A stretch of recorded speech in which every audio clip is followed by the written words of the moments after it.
And welcome into the Friday edition of Robby and Rexrode, 102.5, 106.3 The Game. Robbie Stanley, Adam Vingan, Nick Keyser here with you on this Friday morning. Robby and Rexrode brought to you by Chuck McDowell and Medical House Calls, Middle Tennessee's best medical care in the comfort and safety of your own home. For more information, go to medicalhousecalls.com. Medical House Calls, where the nearest clinic is your home. Adam Vingan is in for Rexrode today. Adam, good morning. How are you?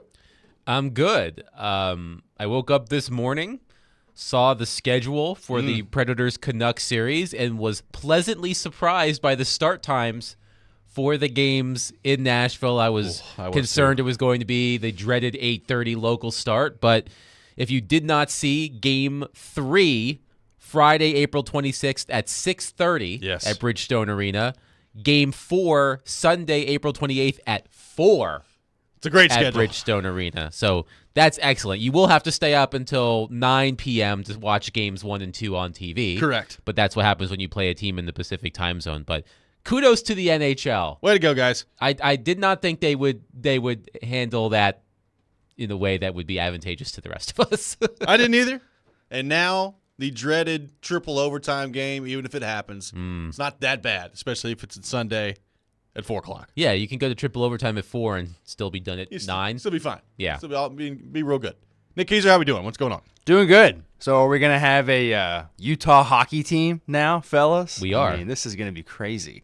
It's like another Washington Commanders. It's all over. But now the NHL has their own version of it, and, man, a lot of spice yesterday for sure. But, yeah, doing good this morning. Glad to go into the weekend with first couple of playoff games to watch, and some teams got gypped with their times, but some fun series ahead. I'm not looking forward to a few of them, like the Carolina Hurricanes and the Islanders, but got some other ones as well that should be pretty good. So I guess the Utah hockey team is going to be a division rival of the Predators. I guess so. Presuming they remain in the Central Division. I think so. So, I mean, they're more central than Arizona. So if you guys need a reason to manufacture some hatred towards Utah, you have this summer.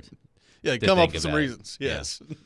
I can think of a couple. We got a lot to get to on the program here today. Jared Stillman will be with us at 7 o'clock. We'll get his thoughts on the Preds and Canucks and the NFL Draft coming up next week. Teron Davenport, ESPN NFL Nation Titans reporter, will join us at 8 for his weekly visit.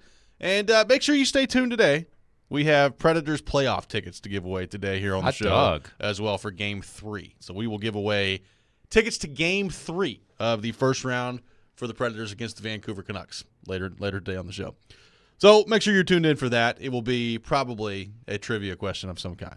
Just FYI. I'll come up with something. Can I come up with a trivia question? You go right ahead. Yes. All right. I will come up with a Predators-related trivia question. I like it. Vingan's going to come up with the question. So, Adam, let's just go ahead and get your original thoughts. We know it's Vancouver and Nashville. We know now that Game 1 will be Sunday at 9 o'clock. So, Game 1, we have a start time on the road for the Predators in Vancouver Sunday evening at 9 o'clock.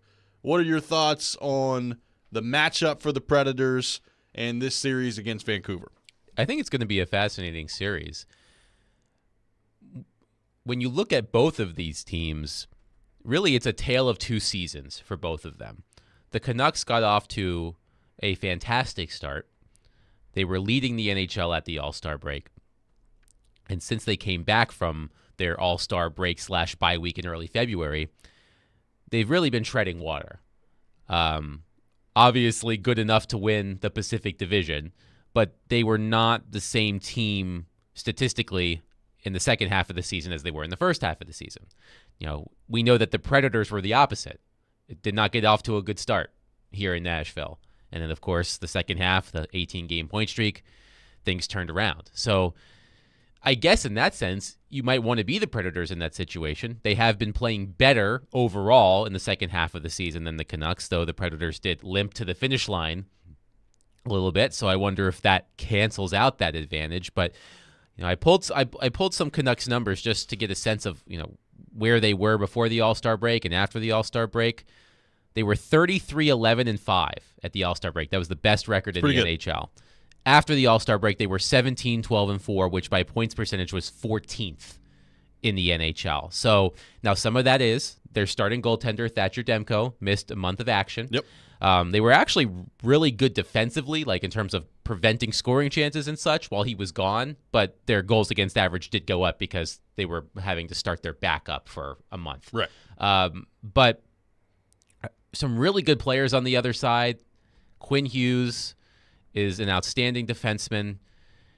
I think he's going to win the Norris Trophy pretty convincingly. JT Miller was a 100-point scorer. Elias Pettersson, I think, had a 100-point season last year. Brock Besser is a 40-goal scorer.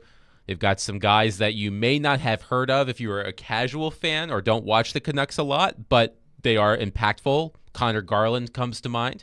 You may remember him from his time in Arizona, which is now Utah. Niels Hoglander, one of the the best names in the sport. Can you imagine if Hoglander played for Nashville? There'd definitely be some fan with like a pig head going to games. And it may even be Hoglander, but I'm going Hoglander. Around here, it's Hoglander. In Vancouver, it might be Hoglander, but around here, it's Hoglander. But I think it's a really interesting series. I'm interested to see how the experience factor plays into this. I've talked about this a little bit on the station, just that the Canucks, their core players don't have a lot of playoff experience. We know that the Predators' core players have plenty of playoff experience. So I wonder how much that factors into it and how much of an edge that might give the Predators. But, it's a fresh matchup. These two teams have not played in the postseason since 2011. Yep. I remember Joel Ward vividly having some big games against the Canucks. He did. Big Joel Ward fan over here. Oh, yeah. So that's how far back you have to go. I'm looking forward to it. I think it should be a fascinating series. Yeah, I'm looking forward to it as well. I think it's got a chance to be a really good one. I really do. And, you look around the rest of the West. I mean, it's interesting the way things finished up last night. So Dallas is going to be taking on Vegas in the first round. Congratulations for winning. Stars! Congratulations for winning the Western Conference. Here are the defending Stanley Cup champions. Correct. Who eliminated you from the playoffs last year. And who I guarantee you are about to get Mark Stone back in their lineup because he's been practicing lately. So you got that going on. I mean, that's going to be a heck of a series. Dallas and Vegas, Preds, Canucks. You look around for Winnipeg, Colorado, but the way that those two teams finished the season, I think that's got a chance to be really good. Edmonton and LA. So it's a really intriguing first round of the playoffs, really as a whole for the West. But if you're the Predators, I think you should be feeling confident heading into this series. And not that you're going to be the favorite because you're not. Most people are going to pick the Canucks to win, and I understand it. Canucks have won the Pacific Division. They've had a really good season, and they've got really good players. I mean, you talk about kind of four guys that are leading the way for them. You mentioned Miller had over 100 points. Pettersson is a great young player. Besser, a 40-goal scorer. And then there's Quinn Hughes on the back end. It's kind of their four guys that lead the way as far as skaters are concerned. Really, I think one of the interesting parts to me about this, Adam, is the goaltending matchup. Like, Saros doesn't have a ton of playoff experience. He played really well in the Carolina series. The last time the Preds were in the playoffs was against Colorado, and he didn't play because he was hurt. So there's not a ton of experience in the playoffs there for Saros. And Demko is coming off an injury. So, like, how quickly can he get back to being full speed Thatcher Demko? Like, it's going to be I think a lot of this series is probably going to come down to which goaltender plays better in the series.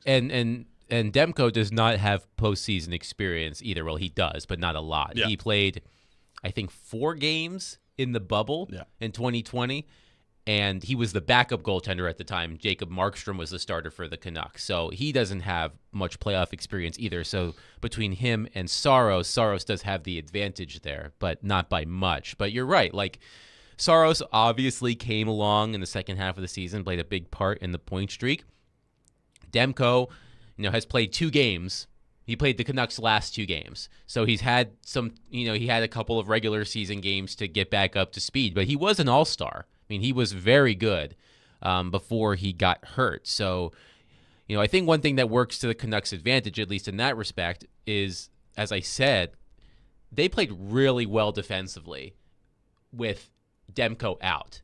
Like, their goals against average, like the number of goals that actually went into the net, went up. But in terms of, like, preventing scoring chances and shots from the slot and all that, they were, I think, a top 3, top 5 team in the span of time that he was out of the lineup. So if they continue to play that well defensively, if Demko still needs a game or two to get back up to speed, they can prevent that. But, and with most series, a goaltender can change everything, and I'll be interested to see what Saros can do, because as you said, the last time they were in the postseason, he did not play because he was injured. So the only time he's played as a starting role in a playoff series was in the bubble in 2020 against Arizona. Carolina. Against Carolina, too. And played well against Carolina. But again, still, it's not a ton of I completely forgot about Carolina. Yeah. A lot of people. We had, at NHL.com, we ran like this playoff tradition stuff that people do.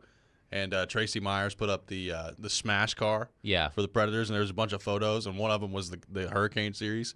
And all the comments were, how could the Predators have played the Hurricanes in the playoffs? And it's like, it's COVID year, guys. You forgot about that. Even I did. No, my fondest memory of that series was watching Scott Stapp on the band stage during intermission. Friend of the show. That was before Rexrode. Rexrode, for the introduction of Rexrode. No question. Yeah, it should be. No, I like it. I like that it's a fresh matchup. It's always good when you have fresh matchups in the playoffs. You were mentioning some of the series. Edmonton and Los Angeles are going to play in the first round for the 3rd year in a row. Yeah. Now, it should be a good series. Those teams definitely do not like each other. They do not. But I've seen it. The Capitals are playing the Rangers now. Back in the day, the Capitals always played the Rangers, so it got a little stale. But it's been a long time, I feel like, since they played each other in the playoffs. So it's okay now. The Canucks and the Predators, the fact that they have not met in the postseason in 13 years. Yeah. I think I like it. I think it's good. I like it. I really like it. 615-737-1025 is our phone number, 615-737-1025. We are off and running. We know the start time for the Predators Game 1 series, or Game 1 against the Vancouver Canucks, Sunday at 9 o'clock. What do you make of the series? What do you make of the Predators' chances to win against Vancouver? Adam and I will continue that discussion coming up next. 615-737-1025, our phone number. This is Robby and Rexrode, 102.5-106.3, The Game.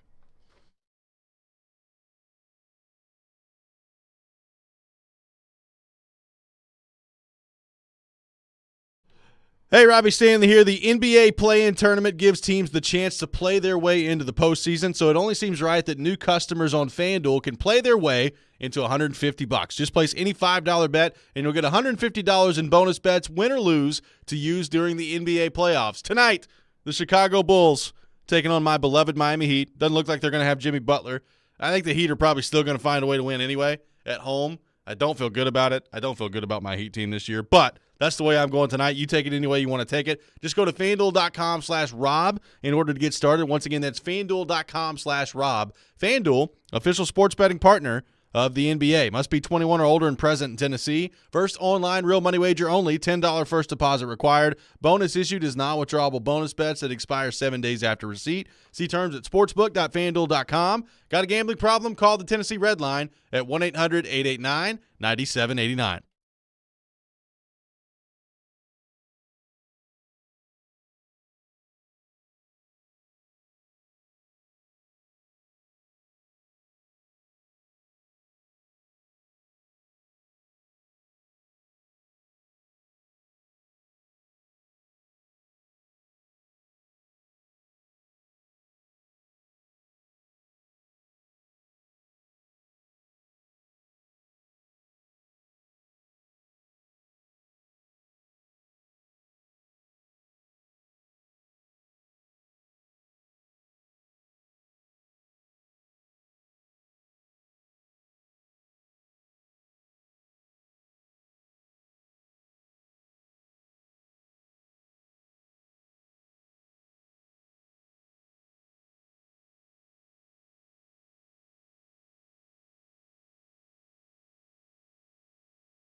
Welcome back in. Robby and Rexrode, 102.5, 106.3 The Game. Make sure you tune in to 102.5, 106.3 The Game this Sunday for coverage of the Geico 500 at Talladega Superspeedway.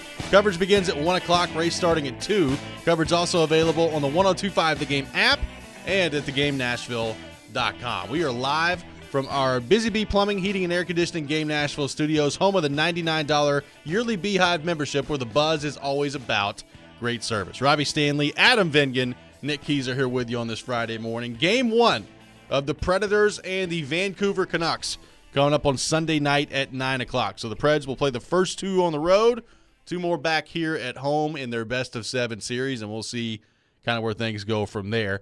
Adam, we've broken down Vancouver, what they bring to the table. They're led by those 4 guys that I talked about last segment, and their goaltending.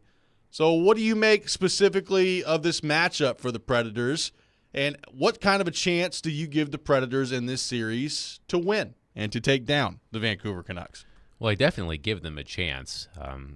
I think this is going to be a tight series.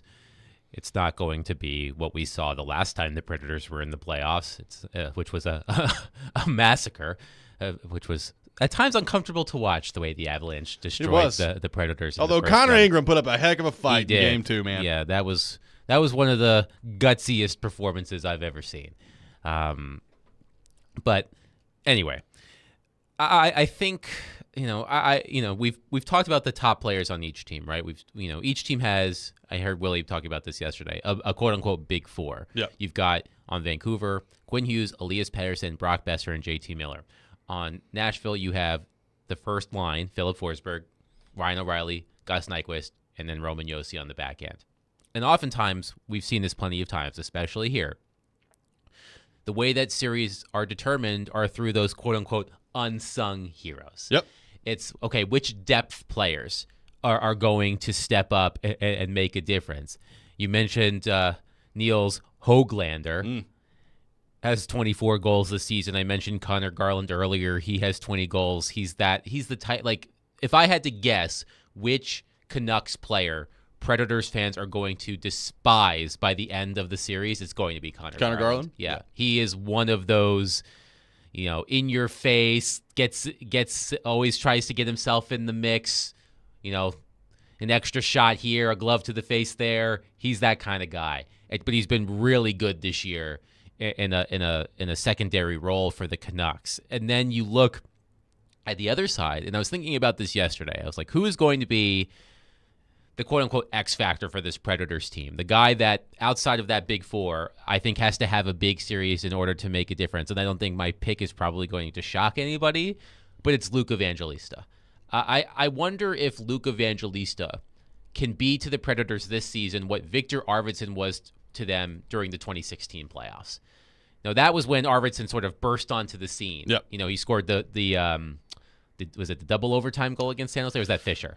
That was Fisher that had triple, but I think Arvidsson scored an overtime winner in like Game 6 or something right, like that's that. right. He did score an overtime winner in that series. I was just mixing up the games. But I think he had 13 points in that playoff run over 2 rounds, and that made that put Arvidsson on the map, and his contributions were important for that Predators team. And I wonder if Evangelista can be that guy for the Predators this postseason, because I've been impressed with what I've seen from Luke Evangelista this season. I do think he's taken a step up in terms of being able to create offensively, and he and Tommy Novak have formed a productive partnership over the course of the season.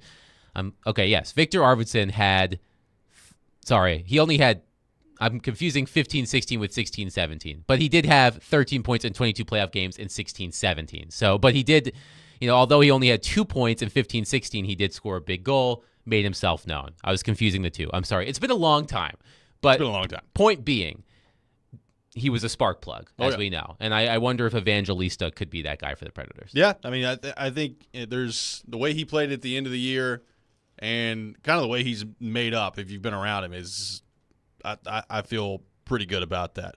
Brett on Twitter asked the question, where do you see the Preds having any advantage? Are we slightly better on the back end? I was going to say maybe in the physical side of the game, but these are 2 of the top teams in the league in that category. This is from Brett on Twitter. That's a good question. I would have to do a little bit more digging to find a specific advantage that the Predators might have over the Canucks. The one thing I'll go back to is what I said at the top of the show, is that the Canucks have not been playing particularly well for the past 2 months. They have a winning record, but they were middle of the pack in the league standings for the past 2 months. And we've seen what the Predators were over that same stretch of time.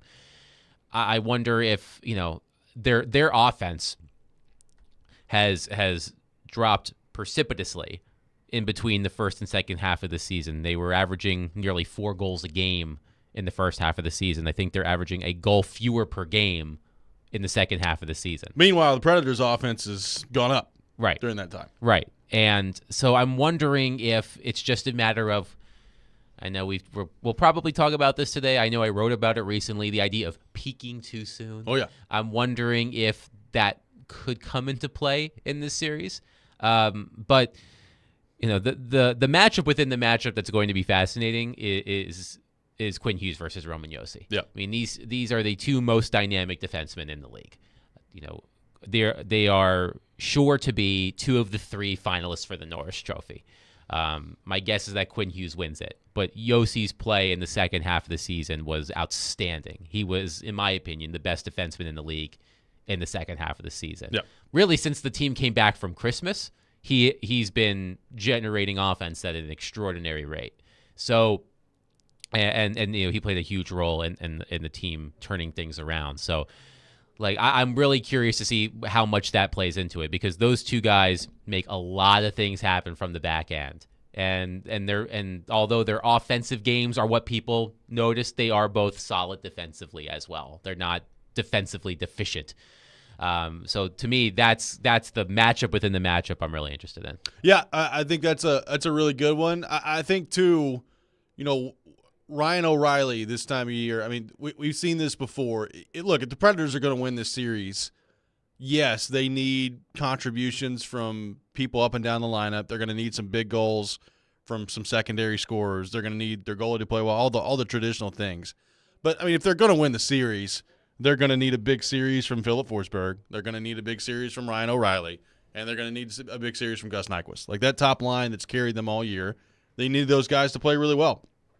And the O'Reilly part of this, depending on what the matchup looks like, what sort of line matching Rick Tocchet wants to do, what Andrew Brunette wants to do in terms of who they're matched up against. But this is the time of year when O'Reilly specifically shines, and he's been really good for the Predators all year, and I'm interested to see kind of what that looks like come playoff time of matching up against people, the little stuff, the face-offs, the defensive zone details that he puts together. A big part of Forsberg's game this year, the offensive numbers pop off of the page of you. I think he's been good in the D zone this year too. So that line and how they handle whatever matchup it is, whether that's going straight up against like Pettersson's line or with JT Miller, like what's the matchup going to look like of what Andrew Brunette wants out there, and does Rick Tocchet kind of view it differently? Do they want to go head to head against that Forsberg line? I'm interested to see from a coaching standpoint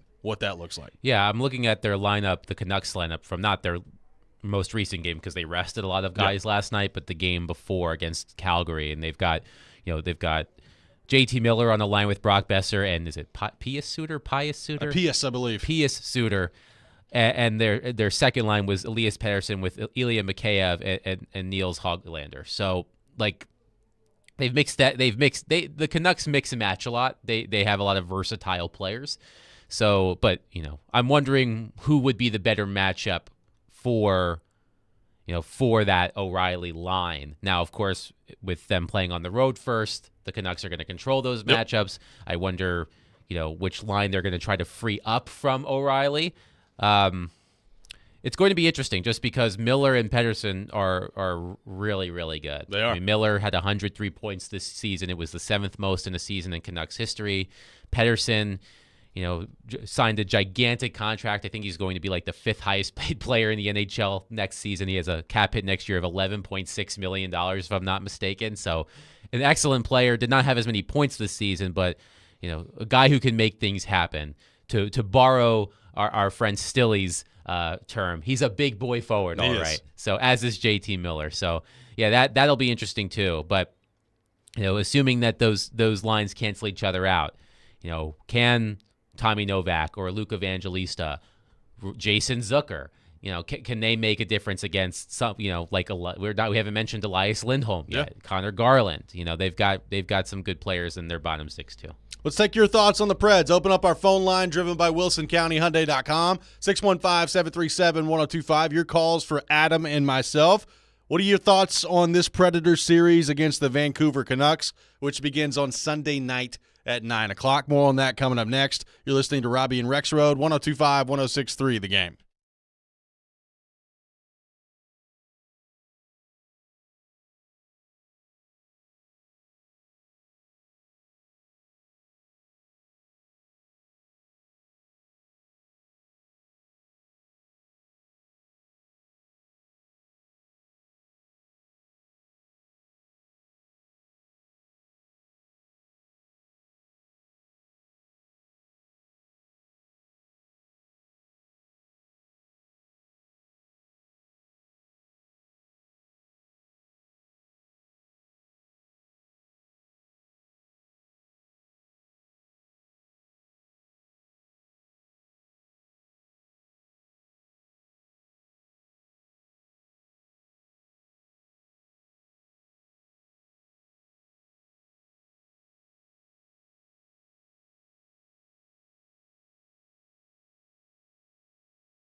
Tune in to 102.5, 106.3 The Game today as Vanderbilt baseball takes on Florida. Pregame 5:45, first pitch 6 o'clock. Vandy Baseball brought to you by Smoky Mountain Tops, your countertop experts. Visit SmokyMountainTops.com. Robbie Stanley, Adam Vingan, Nick Keyser here with you on this Friday morning. We're taking your thoughts on the Predators on our phone and text lines, driven by WilsonCountyHyundai.com, 615-737-1025. How you feeling about this team heading into the playoffs? Let us know, 615-737-1025. Drew in Columbia texting in says, I'm concerned about the Preds' ability to stay disciplined and not take dumb penalties. How do you view the special team situation in this series? This is from Drew, and I can tell you, the Predators have had a lot of difficulty with the Vancouver Canucks power play over the last couple of years when they've been matched up against them. It's been a problem for them. Got to find a way to kill those penalties. They have a lot of talent on that unit.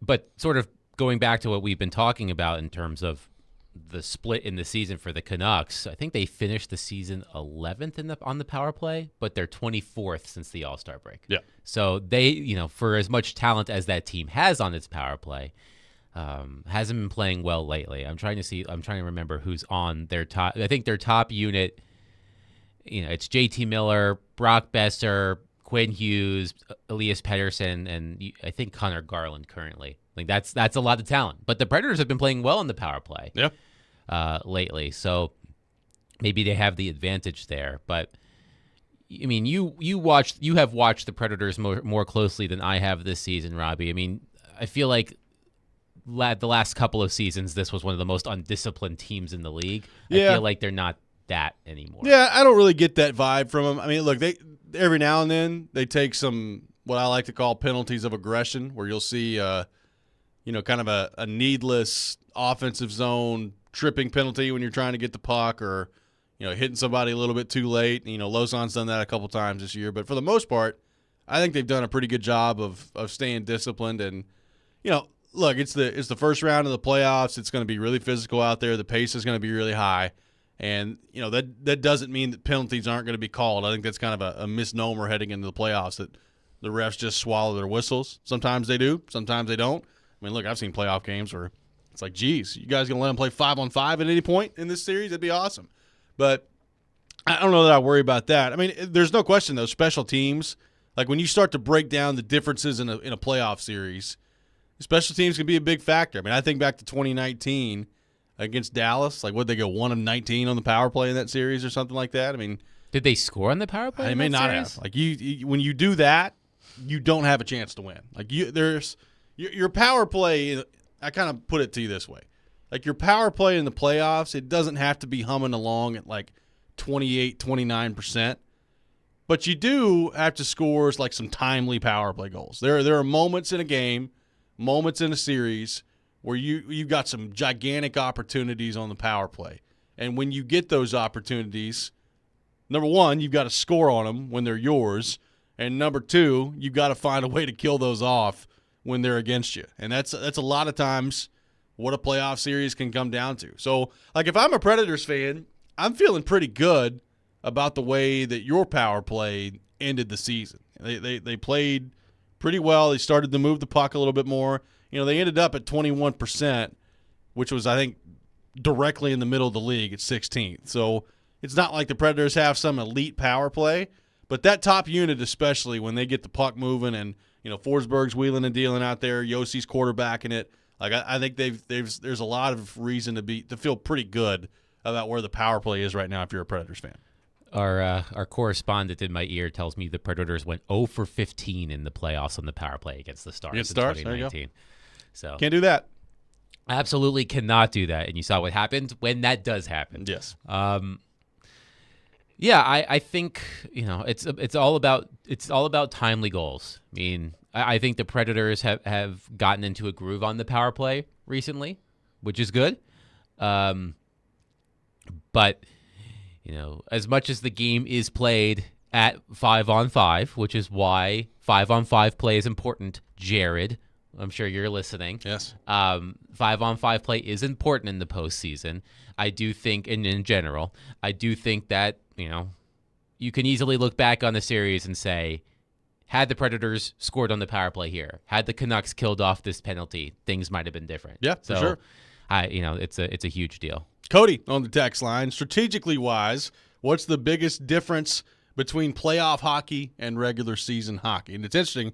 I talked to Luke Shen about that earlier this week, and he said, really in the first round is when you see it the most because teams are fresh, the excitement of the playoffs, and the pace. He said basically sometimes it feels like you're playing without a puck. People are just running out there hitting and crashing into everything in the first round. And you kind of settle in after that, but I think even if you're a casual fan that is just kind of right now getting into the Predators and you've never really experienced playoff hockey before, I think you'll notice a tangible difference in just terms of the intensity level, but also the pace and just everything that goes into it. Everything just happens a little bit quicker out there, and there's less time to make decisions, and sometimes that leads to more mistakes, more odd man rushes, and it's fun, but a lot of hitting and a lot of pace in these playoff games. Yeah, absolutely. It's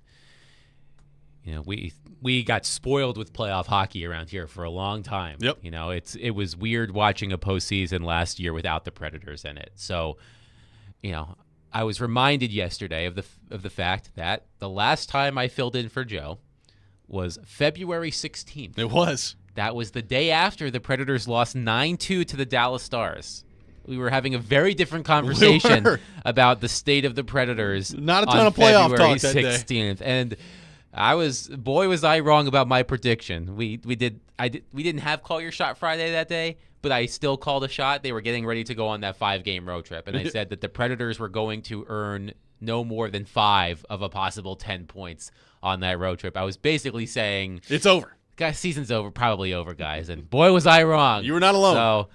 So, as Jared said to me yesterday, the last time you were on the show filling in for Joe, the Predators won 16 out of their next 18 games. You know what happens if they win the 16 out of their next 18 games? They win the Stanley Cup. They win the Stanley Cup. So maybe you're the good luck charm. I'd like a seat on the parade float. You should. So I feel like if they go on and do that, there could be some correlation to you. Yeah, I'm just glad that the schedule came out. I didn't have to feel the Adam, when is the playoff schedule coming out? When are they announcing the schedule? For old time's sake. So. Yes. But yeah, much different conversation we're having about the fact that we're talking about playoff hockey today. Well, considering what happened the last time I was here, exactly. It's crazy. Well, and it's interesting too because look, we've talked about this, kind of this whole big picture view of the Predators franchise. We've talked so much about that and the way that things have gone. That the idea of building this team and the thought was last summer, like this time last year, Predator season was over, and we were looking ahead to the next year and thinking, okay. Well, it's probably going to be a pretty young team. Evangelista had come up at the end of the year, and you had Tomasino and Parsonen and all these guys that you were excited about. And then you get to the offseason, and Trotz signs O'Reilly and Nyquist and Shen and kind of bolsters up the veteran part of this group. Young guys started the year with the team. Some of those guys are now in Milwaukee. And you look at the age of this group right now, it's a pretty – it's not an ancient old team, but it's a nice, good veteran group that they've got here. And – I think the conversation, like if you would have told me, Adam, number one, that they would make the playoffs, but number two, that they'd be heading into the first round, and in my gut, I believe they're going to win. Like I think they're going to win this series. If you would have told me that heading into the playoffs, and we were having that conversation 3-4 months ago, I'd have told you were crazy. But it shows, number one, I think, this matchup. Number two, the way they played down the stretch here. Like it's kind of amazing how the conversation around this group has changed so quickly, really in the span of a couple of months here. I was on with the midday show the other day, and Derek asked me how far the Predators would need to go for this season to be considered a success. I was like, the season is already a success. I agree. Which is not something we usually say around here when it comes to the Predators because expectations were much higher than making the playoffs. But considering what happened halfway through last season, all of the changes they made at the trade deadline last year, the changes they made in the offseason, even Barry Trotz had his doubts about what this team could be. Yep. And the fact that they made the playoffs convincingly. Like, this was not a situation where the Predators were like the Capitals, the Flyers, the Penguins, the Red Wings, where they were all fighting for a playoff spot on the second to last day of the season, and they needed to win and have this team lose and this team lose. They were in. because they played exceptionally well in the second half of the season. Like, this season is already a success. I feel like everything on top of what happens now is gravy. Yeah. Now, next season, we may not be having that conversation. But this season, I think just making the playoffs and doing it as, and doing it in the fashion that they did, I think makes this season a success already, which is something we would have said about the Predators in 2015. Yeah, for sure. But now I think it's acceptable to say that this year. I agree. 615-737-1025 is our phone number. More of your questions, your thoughts on the Nashville Predators as they prepare for their first-round series against the Vancouver Canucks. We'll have Jared Stillman joining the program at 7 o'clock. All that coming up. And remember, later in the show, an opportunity for you to win tickets to Game 3 of the Predators and Canucks as well. We'll have that all coming up. Robby and Rexrode, 102.5, 106.3, The Game.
Welcome back in, Robby and Rexrode, 102.5, 106.3 The Game. Robbie Stanley, Adam Vingan in for Joe today. Nick Keyser here with you as well on this Friday morning. We'll have Jared Stillman coming up at 7 o'clock. We'll get his thoughts on the Preds and the Canucks and the NFL Draft, which is less than a week away from the first round of the NFL Draft. That's coming up at 7 o'clock, so looking forward to that. Right now, taking your thoughts on the Predators at 615-737-1025. Our phone and text lines driven by WilsonCountyHyundai.com.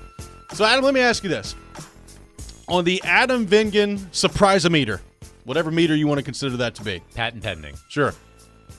Where would a deep playoff run for the Predators this season rank to you on the Adam Vingan surprise-o-meter? And what I mean by me defining a deep playoff run would be getting at least to the Western Conference Final. That's a deep playoff run. All right, let's see. If we'll set the meter at 1 to 5, okay, with 1 being wouldn't be shocked at all, 5 being I would be incredibly shocked. Yep. I am going to set the Adam Vingan surprise-o-meter, patent pending, to a 3.75. Okay. Pretty good. I think that it would not shock me if the Predators find a way to win this playoff series. I do think there is a path to victory for the Predators in this playoff series. What concerns me about meeting your expectation is what could possibly happen if the Predators win this playoff series. Because as we know, the matchups are set. Yep. If the Predators advance to the second round of the playoffs, my gut tells me that they will be facing the Edmonton Oilers. That is correct. And, well, because, as I mentioned before, the Oilers and Kings playing in the first round, third year in a row. Oilers have won the series the past 2 years. Nothing convinces me currently that the Kings will figure it out. Good team, but I feel like the Oilers have their number. So you're facing, presumably, the Oilers in the second round of the playoffs. We know what happens when Leon Draisaitl sees the Nashville Predators. We do. It's like a bull seeing red. The guy's going to score 15 goals in 6 games. So I think, would it surprise me? Like, if you're asking me what the surprise-o-meter would be to win this series, to beat the Canucks on a scale of 1 to 5, 1 being not surprised at all, 5 being completely surprised, I would put it at like a 1.5. Yeah. Like, I think the Predators have a decent chance of winning this series. After that, though, I can't imagine. I have a hard time picking them against the Oilers. I would too. So, it's less about them and more about the potential matchup that awaits to get to the conference final. So I would say, can they make it to the conference final? I would be pretty surprised. I would be surprised by that too. I do look at this series, and I said it yesterday. I'm picking the Preds to win this series in 7 games. I think it's going to be a great series. I think it's going to be back and forth. I think it could go either way. I'm picking Preds in 7 to win this series. I think, the matchup against Edmonton is just really not a good one for them. I guess the only hope you'd have, I shouldn't say the only hope, but the main hope you'd have is that, like, Stuart Skinner falls apart and you just start scoring 4 or 5 goals a game and you force Connor McDavid and Leon Draisaitl to be absolutely superhuman the whole time. And maybe they can be and you get beat and you just tip your hat that way. But I'm largely with you there. I'm interested to see, like, starting today, you're going to see people picking the series and the first round and all that stuff. I'm very interested to see, like, how popular of an upset pick the Predators are. My gut tells me it's not going to be that popular of an upset pick, but I do think, and you've crunched the numbers, like, when you look at the numbers in the second half of the season, I think they're pretty similar. Like, I think the Predators are right there. And look, obviously, if they play the way they played through the 18-game point streak, during that 18-game streak, they were the number 1 team in the league defensively. I think they were the number 1 team in the league offensively. They were. So, yes. Obviously, if you can play at that level, then you're going to win the series. And it's what's important to note, and I think it gets lost a little bit, not around here, but I think when you listen to analysis of the Predators from people outside of town, that 16-0-2 run was no fluke. Like you mentioned, they in that 18-game stretch, they led the league in scoring per game and goals against.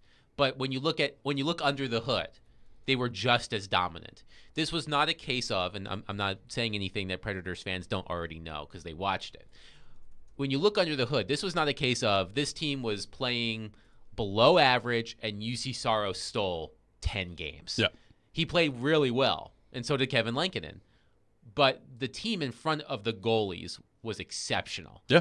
And that is why they emerged as a dark horse contender because of that 6-week stretch. So, like, if they play like the fact that they sustain that level of play for that long tells me that this is a good team. This was not a team that got lucky for 6 weeks. Right. It is a good team. And I think if you even look at their numbers under the hood before that point streak, even if you stop it if you go from the first game of the season to the game against Dallas, the 9-2 loss, and you just isolate that stretch of time, like, yeah, the numbers didn't look good, like the goals against and things like that, but the underlying numbers were really good. The results weren't there. So this is a good team. This is a much better team than the team last season. That's not shocking anybody when I say that. But like, they took significant strides under Andrew Brunette. So I mean, I think it would be silly to write off the Predators, even though their record was not good after the point streak. I think it would be silly to write them off because of that. Why do you think that is? Because I'm totally with you. Because if you do look at some of the metrics that kind of determine generating offense and quality chances and all those things, they've been really good all year. Like, they've been a really good team at generating those looks. And I've seen this from some Vancouver fans this week. Like, and I agree with it. Like, you take a screenshot of the Predators lineup, especially at forward. Like, if you look at it, other than Forsberg and that top line, like, nothing really scares you, right? Like, nobody's walking around scared of Jason Zucker and Colton Sissons and Anthony Beauvillier and Tommy Novak and Luke Evangelista. Like, on paper, it's not a very imposing forward group. No. And yet, they have found a way to play really well offensively. This has been one of the best offensive teams the Predators have ever had by the numbers. And you do look at the metrics, and they've done a really good job of sustaining that all year. So why do you think that is, when maybe the talent level specifically as a group at forward is not to the level certainly of Vancouver and some of these other teams? How do you think they've been able to do that and sustain that all year? I think a lot of that goes to Andrew Brunette. I think he was the right coach for the type of style that his top players like to play. I mean, look, I know that Philip Forsberg scored, at the time, a career high in goals under John Hines. But you saw what happened in his first year with Andrew Brunette. Yep. He leveled up even more. No question. Yossi, we've seen Yossi have fabulous seasons before Andrew Brunette got here. And I know that Brunette has changed the way that Yossi attacks the game a little bit, and I think that's been very helpful for Roman Yossi. Like, it's not a shock to me. Like, when the Predators hired Andrew Brunette, we had conversations about it. You and Joe and Jared had conversations about it. There was I was a bit skeptical because at the time his only significant head coaching experience was with the Panthers for the most of was it the 21-22 season? Yeah, and they were loaded. Right. When he replaced Joel Quenneville early in the season. I believe that team was 7-0, that Panthers team, when he took over. Yep. And to his credit, got them to continue to play exceptionally well. I feel like they were the highest scoring team in the salary cap era. They were. But as you said, loaded team.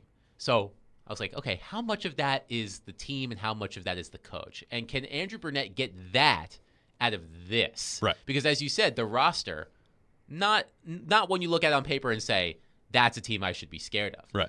So the fact that we've seen that from the Predators this season, I mean, shows you that Andrew Brunette is a really good coach. I mean, the other thing you can use, look what happened to the New Jersey Devils this season. He was not their head coach. He was their assistant or associate head coach. Great team last year. One of the best teams in the league. Won a first-round playoff series against the New York Rangers. He leaves. Look what happened to the Devils this year. They cratered. Yeah. Like, how much, I mean, maybe that's too convenient of a correlation. Maybe I'm making too much of it, but I don't think you can discount the effect that Andrew Brunette had on that bench. So I think a lot of credit goes to Andrew Brunette. I think he deserves to be a Jack Adams Award finalist. I think he will be. I don't know if he'll win, but he did a tremendous job with this team. Coming up next, we'll be joined by Jared Stillman. We'll get his thoughts on the Predators and Canucks and his thoughts on the Titans in the NFL draft, with the draft less than a week away next Thursday night, the first round. We'll get into all that. Robby and Rexrode, 102.5, 106.3, The Game.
Hour number 2, Robby and Rexrode, 102.5, 106.3 The Game. Robbie Stanley, Adam Vingan in for Joe today. Nick Keyser here with you on this Friday morning. And as we do every Friday morning at 7 o'clock, we welcome in our good friend Jared Stillman to the program. Jared, good morning. How are you? I'm fabulous. I am ecstatic about the start times for Friday and Sunday's games 3 and 4. I mean, we're going to have to suck it up and deal with the 9 o'clock start times for games 1 and 2. But, I mean, a 4 o'clock start on Sunday, and, I mean, hey, Friday, I get a little short work day in there. I get off a little 30 minutes early.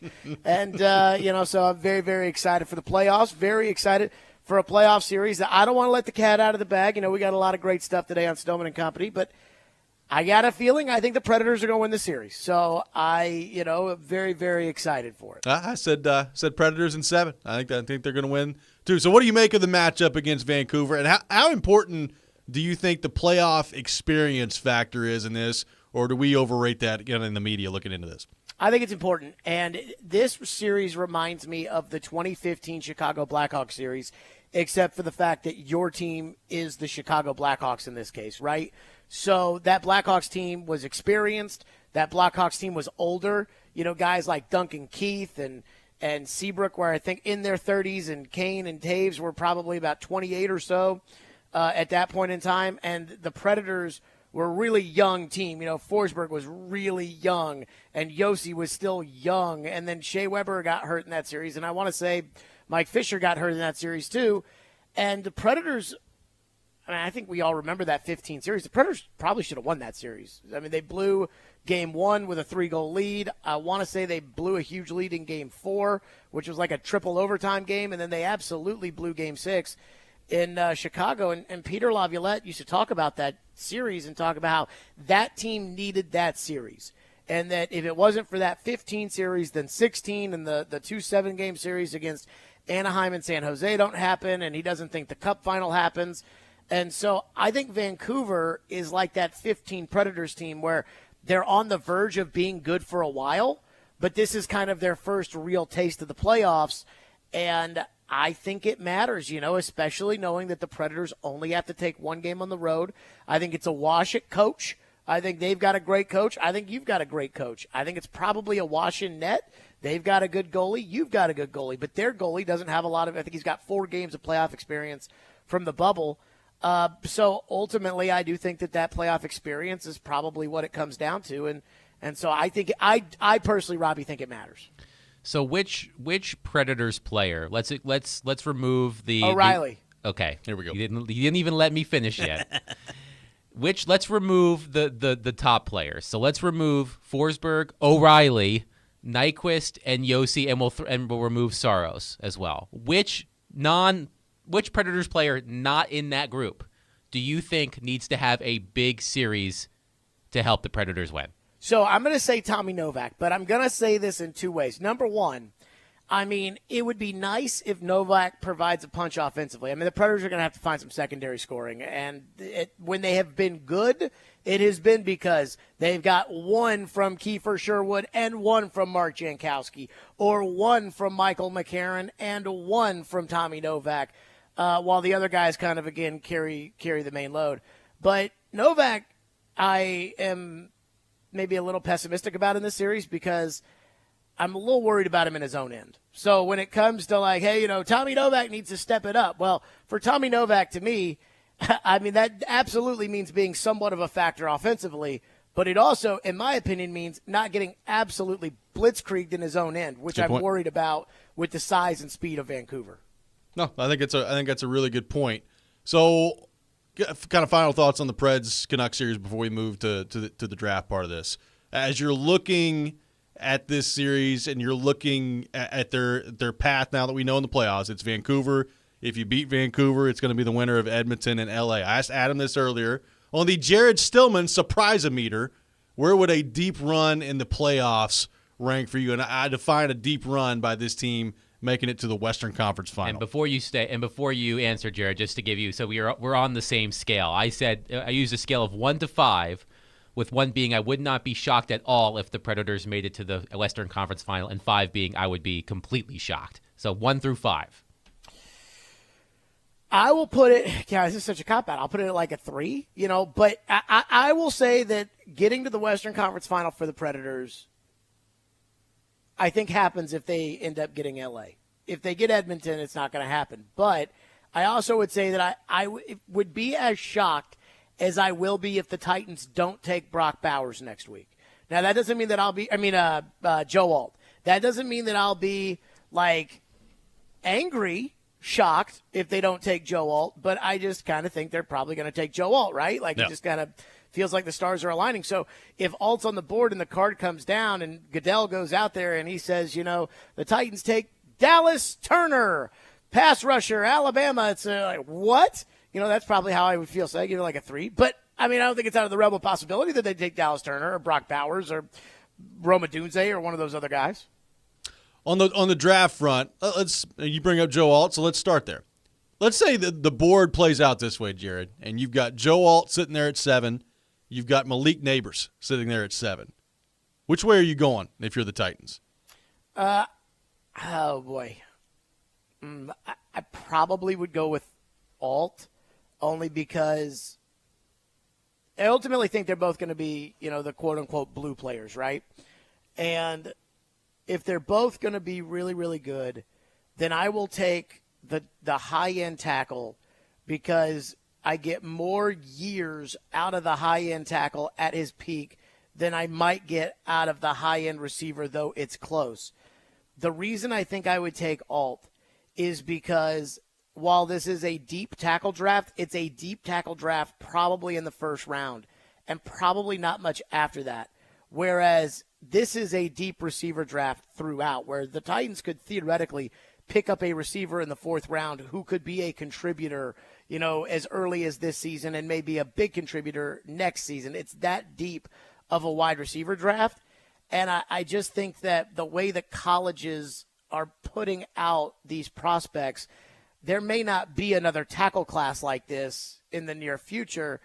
And because you can't practice in the NFL anymore the way you used to practice, there's no padded practices really anymore. There's no 2-a-days in training camp and things like that. I would say, okay, Alt is a day 1 starter. You put him in there. Now you've got at least 3 legitimate NFL starters that can grow between him and Skoronski and Cushenberry. And so I think that I kind of look at it more as like, okay, I'm picking between these foundational pieces here, and the tackle is probably going to be there for 6 to 8 years, barring an injury. So I want to take the sure thing, whereas we've seen a lot of times with receivers that are taken very high in drafts where it's like, yeah, what happened to Jerry Jeudy? And and I'm not saying that there's not a chance that Alt could be a bust, because all these guys could be busts, but I do feel like the high-end tackles, like a team like the Giants, who always screws up the draft, in 2020, they took Andrew Thomas in the 1st round, and he is a legitimate ace at left tackle. And, it feels like it's a combination of a blue-chip prospect, a safer blue-chip prospect, and something that this organization just sorely needs. So I guess it's a long-winded way of saying I'd take Alt, but it's close. No, when it comes to drafts in all sports, I'm a fan of chaos. I like when something happens that none of the draft analysts expect to happen. So which team do you think has the chance to make the most, to make the most chaos in terms of maybe picking a player no one expects to pick or moving up in the draft? Which teams at the top of the draft do you feel like can make maximum chaos if they do something strange? I think it's New England. So, Washington has said they're going quarterback, which means they know exactly which quarterback they're taking. I think they're probably taking Jaden Daniels just based off of what Mark Dominic said about how the Cliff Kingsbury offense fits Daniels more than it fits Drake May. So Washington's going to take, I would assume, Jaden Daniels. Word on the street is that New England likes Jaden Daniels. Now, that may mean that they actually like Drake May. I don't know. But there's a sentiment that New England really, really likes J.J. McCarthy. And I do not think that you can justify drafting J.J. McCarthy with the 3rd pick. Word on the street is also that Minnesota eyes Drake May, which would then make sense about the 3 first-round picks. I can't wrap my head around the 3 first-round picks of moving to 4 for J.J. McCarthy. I can the 3 first-round picks of moving to 3 with Drake May. So then New England moves out, and let's say Drake May goes at 3. Well, now the question is, okay, where is McCarthy going to go? Because New England still needs a quarterback at that point. Denver needs a quarterback at that point. The Raiders could use a long-term quarterback. The Saints could use a long-term quarterback. Seattle could use a long-term quarterback. And then it's like, okay, all these teams, are they going to jockey position to try to get back into the top 10 in order to be the team that drafts J.J. McCarthy? The Giants could draft J.J. McCarthy. And I would not devalue what Charles Robinson said on this show yesterday, which is that the quarterback class next year is horrendous, that it is supposedly Kenny Pickett level bad. Yep. And if it's Kenny Pickett level bad, every team that is on the fence about taking a quarterback probably tells themselves, you know what, we need to go ahead and do it. And I use Seattle as the example here. Geno Smith is the starting quarterback in Seattle. Sam Howell is the backup. Neither guy, I think, in 3 years is probably going to be the starting quarterback of the Seattle Seahawks. And they have a new coach, and John Schneider, the GM, is now in charge. It was originally Pete Carroll. If you're the Seahawks and you know that next year's class stinks, don't you have to think about, okay, do we take Michael Penix here? And then I think Penix becomes this huge wild card, because if McCarthy goes before pick 11, does New England say, okay, we have to take our quarterback? Does Washington say, or Seattle say we have to take a quarterback? Does Denver say we have to take a quarterback? And so in my mock draft that I've got coming up today on Stillman and Company, barring anything crazy happening, my second mock draft, the Jared Stillman 2.0 mock draft. 2.0, yes. I have 5 quarterbacks going in round 1, and it's ultimately, and that includes Bo Nix. And I don't think Bo Nix is a round 1 player, but it's just so many teams need quarterbacks. So if New England trades out of that spot at 3, I think that leads into the ultimate chaos. The other thing that I think would set this thing into motion is if New England doesn't go quarterback. New England very much has a need for Marvin Harrison Jr. because their best receiver is Pop Douglas, and they absolutely have a need for Joe Alt because they don't have a left tackle. So, I mean, like between those two, they could literally take any position or trade down to anywhere or do anything with that 3rd pick. Still, have you recovered from Titans Twitter earlier this week? They were mad at you about your Drake May take. Boy, they were mad. By the way, did you see Mark Dominic double down on his Brock Bowers take on the Jim Wyatt conference call? Basically, saying, yeah, I loved it too because I was wondering how many fans saw, the headline like Mark Dominic has a dark horse and clicked it knowing exactly what he was going to say. Oh, yeah. Because we spent like 3 hours talking about it on Monday. But, no, I mean, look, here's the crazy thing as far as Titans Twitter is concerned. I talked to somebody yesterday who's in the NFL for a long time, made his way all the way up to the top. And I said, I told him, I'm getting slaughtered for if Drake May's there at 7, you take him takes. And the former NFL executive texted back and he said, that town, talking about Nashville, that town is probably a lot higher on that quarterback than they should be. But, hey, more power to him.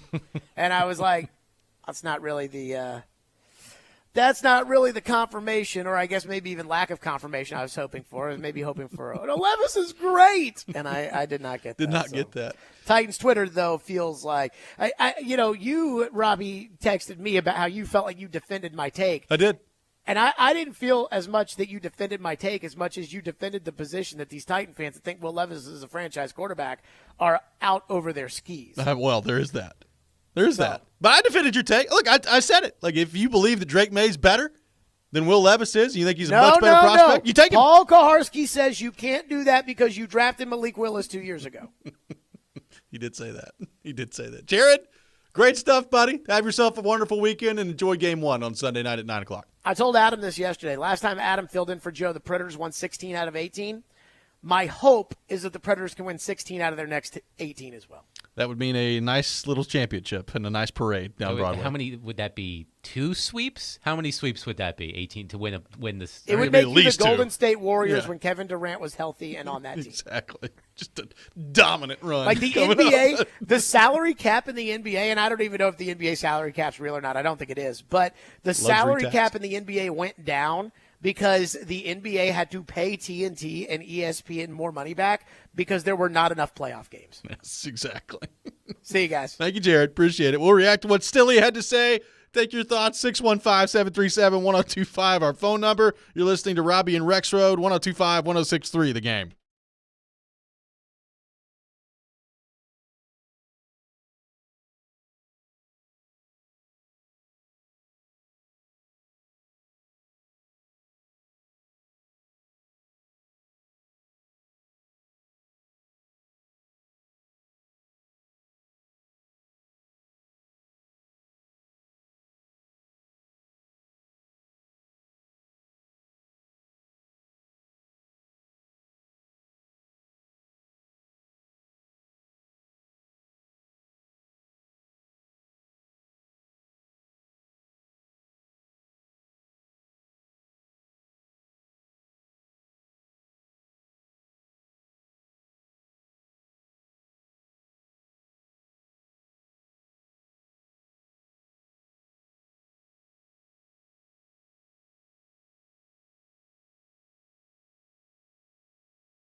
Welcome back in. Robby and Rexrode, 102.5, 106.3 The Game. Robbie Stanley, Adam Vingan, Nick Keyser here with you on this Friday morning. We've been discussing the Preds and Canucks all morning long. Game 1 on Sunday in Vancouver.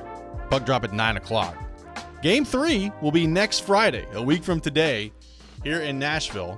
And we've got an opportunity for you to go. We got a pair of tickets to give away to the Preds' first home playoff game at Bridgestone Arena, which is coming up on Friday against the Vancouver Canucks, a week from today. The answer to this trivia question that Adam Vingan is getting ready to throw out there, the first person to correctly call Nick Keyser, and remember, call, don't text, call Nick Keyser, and guess the answer to this question, will win a pair of tickets to Game 3 for the Predators and Canucks coming up at Bridgestone Arena. Adam Vingan, what is our trivia question of the day? Well, I said I was going to come up with it. I'm going to steal it from Nick. So, as I mentioned, this is the first time that the Canucks and the Predators are meeting in the postseason since 2011, the Western Conference semifinals. In Game 2, right? Correct. Game 2 of that series, the Predators won 2-1 in Vancouver on a second overtime game-winning goal by whom?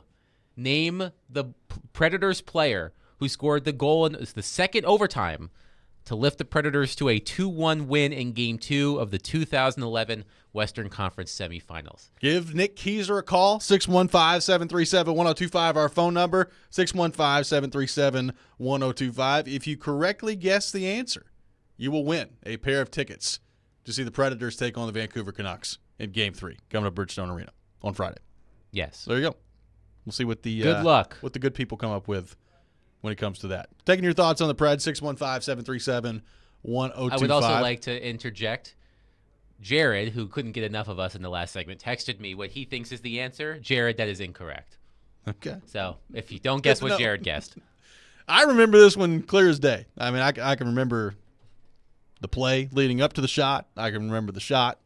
I remember where I was when it happened. I remember a lot about this goal. So I will tell you who I thought it was before I looked it up, a player I mentioned earlier in the show. That was also incorrect. yes, So there's another hint. there is another. That player had a very good series He did. against Vancouver, but he did not score that goal. He did. That was the. Nick is going to have to let us know how many guesses he got into before someone got the right. I mean, the phones are ringing off the hook right now. That was the original Ryan Kessler series of like when Predators fans started to hate Ryan Kessler, and then that carried on to the gloriousness of 2017. I did get a little sad. I think it was last week. The Anaheim Ducks announced that Jakob Silfverberg is retiring. Yeah. He played his last NHL game yesterday. He's going back to Sweden to play for his hometown club, but he retired from the NHL after last night's game. He was like the connective tissue. He was. Between the Ducks and the Predators from those series. You know, Kessler's gone, Getzlaf's gone, Perry's gone, Josh Manson's gone. Silfverberg was the only one left. And now there's nothing connect. You know, Ryan Johansson's not here anymore. He's the only one. Silfverberg was the only one left to connect that, really. And now he's gone. I just remember Rexrode constantly referring to Jakob Silfverberg as Draco Malfoy, the antagonist in the Harry Potter series. Draco. Yes. So, but yeah, Silfverberg was the last. That's gonna look like Malfoy. That's funny. As I used to say, Silfverberg. Oh boy. Anyway, but yes, I wonder if anyone has gotten that answer. I think we've got a winner. I think All right. Keyser's been on the phone with this person for a long time, so I hope that they've won. Maybe that person's just rattling off as many names from the 2011 Predators. Keyser, we got a winner? Yeah, and surprisingly, it was the first caller. Oh, so there you go. hey. Who was the winner? His name is Mark. Mark, congratulations. Mark, yes. The answer to our question is Matt Halashuk, Matt Halashchuk. a draft pick out of, I think he was picked by the Devils before he got moved on. Yeah, Robby doesn't know who Sure. he is. Yeah. But I know anyway- who Matt Halachuk is, yes. I don't know where he came from. There you go. There Well, you go. The three But I goal remember the scorers, shot. It was a the great three shot. goal scorers in that game. It was a 2-1 game. Alexander Burrows with a shorthanded goal in the second period. Ryan Suter with a late tying goal, assisted by Martin Erat. Oh, yeah. And the guy I thought was the answer, Joel Ward. Oh, yeah. And then Matt Halashchuk from Nick Spaulding and Ryan Suter in overtime, second overtime. Great pass from Spaulding. I remember it. 615-737-1025 is our phone number. We'll get more By of the your way, thoughts on the Predators. Stillman said he thought it was Jared Smithson. He scored an overtime winner in the series before that in Game 5 against Anaheim. Yes. Anything you want to know about the 2011 Predators, I can tell you. I can hear. I had spaghetti dinner with Jared Smithson. You had what? Spaghetti dinner? I did. A long time ago. What? Would you go to the old spaghetti factory? No, he came to my house. He came to your house? Yeah, he dated my Did you second. win a contest? No, he dated my second cousin and then came over and surprised us. He's dating your second is cousin. going on? He did. He's married now. He lives in Canada. I feel like that's an only in Tennessee type story. Yeah, a hockey player was dating my second cousin, so we had him over for spaghetti. It is a very Tennessee hockey story. Oh my gosh. Yes, but he was at my house and met good us to a know. long time ago. Were you fanboying out, little Nick Keyser? I personally was very afraid. Afraid? I was. How I old was were you? afraid. Oh man, how was 2? No, I wasn't 2. would've Maybe thought? 11, something like that. I You think. were scared of the big bad hockey man? Yeah. My brothers loved him. He would play knee hockey with him, and I couldn't come out of my own room. So there you go. You missed out. Terrified of Jared Smithson. But he did come to one of my hockey games a few weeks later after he pretty- flew back after being hurt. Wow. So there you go. Who knew that there was such a nice, intimate connection between Nick Keyser and Jared Smithson? Yeah. Things There you go. learn. on The this littlest show. things. More of your thoughts on the Predators coming up next. We'll take your thoughts on the NFL draft as well. You're listening to Robby and Rexrode, 102.5, 106.3 The Game.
Tune in to 94.9 The Fan today as the Nashville Sounds take on the Omaha Storm Chasers at First Horizon Park. Pre-game at 6:20, first pitch at 6:35 with coverage available on the 94.9 The Fan app and at 949thefan.com. Sounds baseball on 94.9 The Fan presented by Twin Peaks, Family Leisure, and Busy Bee Plumbing, Heating, and Air Conditioning. Also, make sure you're tuned in less than a week away now at this point. Don't miss Nashville's best 2024 NFL Draft coverage. Next Thursday, stop by Twin Peaks in Madison at 6 o'clock for live 2024 NFL Draft coverage. Get the best draft coverage as we break down each pick at the home of the 29-degree beer. Coverage presented by Parman Tractor and Equipment, ESPN Bet, Busy Bee Plumbing, Heating, and Air Conditioning. I'm sure Stilly is fired up for that show. Been a couple of interesting live reactions when they drafted Caleb Farley, when they drafted Skoronski last year. I think I have a screenshot on my phone of Jared's reaction to Skoronski with his head pressed against the table at wherever they were doing the draft show last year. I think that's what everybody's favorite part of draft coverage is seeing how Jared will react. Yes. To the Titans draft. I'm looking forward to it. A lot of talk about Joe Alt. A lot of talk about obviously the left tackle position. You know, I keep asking people, like, if Alt and Neighbors are on the board at the same time, which way would you go? And it's been pretty split, the response I've gotten. Some people have said, I like Alt, but I'd go Neighbors. Jared just told us a few minutes ago he'd go with Alt. Let me ask you, what about Neighbors and Alt? Straight up, if those are two options for the Titans sitting there at number 7, which one do you like more? I think I would go Joe Alt. I know it's not the most exciting pick. I think every mock draft that I've read, well, not every, like 98.5% of mock drafts that I've read have Joe Alt going to the Titans because it makes a lot of sense, and there's a reason it makes a lot of sense, which is because the Titans' offensive line has been dreadful the past few years, and the idea of drafting a player of his caliber and having a set-it-and-forget-it left tackle for hopefully the next 10 years, that's incredibly enticing. Now, you know, perhaps you want a top-notch young wide receiver to add to your ranks, especially because the last time you added what you thought would be a top-notch young wide receiver has not worked out. Treylon Burks has not worked out so far. But I think Joe mentioned this the other day. For this year, at least, you're set at receiver. I mean, you've got two good receivers in DeAndre Hopkins and Calvin Ridley now. Who knows how many years Hopkins has left? How old is Ridley? He's 29. So, you know, he's in his prime. He's closer to the end of it than the beginning, I think, but he's in his prime. So hopefully you get a few years out of Ridley. I don't think you need to use your first round pick on a wide receiver this year. You're not like, I think of a team like the Buffalo Bills. They're not at the top of the draft, but they just lost Stefon Diggs. Like, they need a receiver. Wouldn't be surprised if they try to move up either. Yeah, I mean, that could happen. But they need a receiver. The Titans don't necessarily need a receiver immediately. They can use their second-round pick on a receiver if they want to. But I think it just makes too much sense to draft Joe Alt, and I think they shouldn't try to talk themselves out of it. If he's there, I absolutely think they should take him. Then hopefully you don't have to worry about Will Levis being protected for several years. A move yesterday that greatly upset me. Titans fans found great joy in it. Oh, I saw this. Andre Dillard signing with the Green Bay Packers. Now, luckily, your Packers, as you wear the Packers sweatshirt. That is correct. Luckily, he's not going to be a starter, so yet. Hopefully, he never plays. It'd be awesome.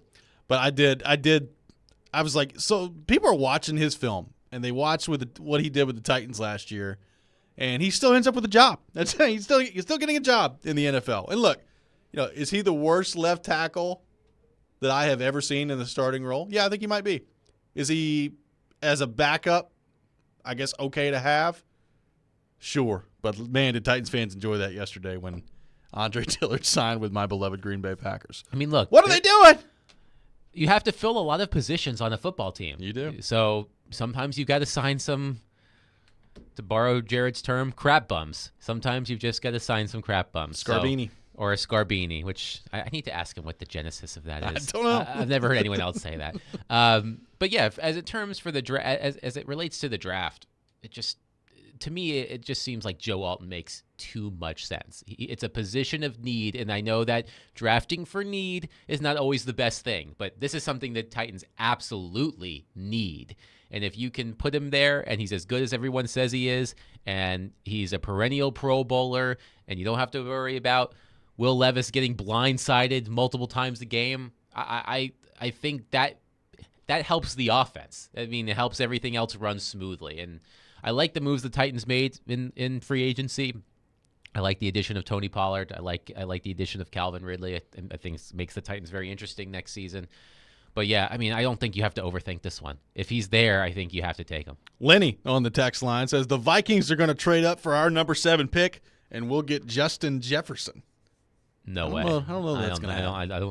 I don't think that's enough. I think the Vikings would be insane to move on from him. I understand he's getting ready to make a ton of money.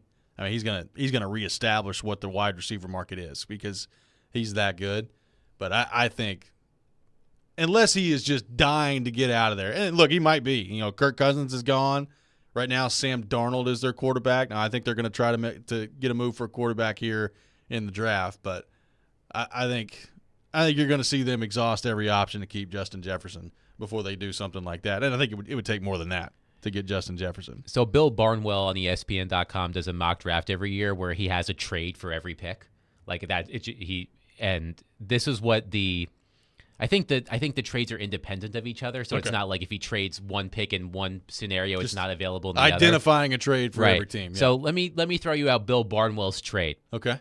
Let me see what you think. It's a trade with the Cardinals. Okay. The Titans would move up from 7 to 4. Okay. And they would also get a third-round pick, number 90 in the draft. So they would get the 4th pick and the third-round pick, the 90th overall pick, for the 7th pick, the second-round pick, number 38 in Treylon Burks. Well, I think it's incredibly unrealistic. But,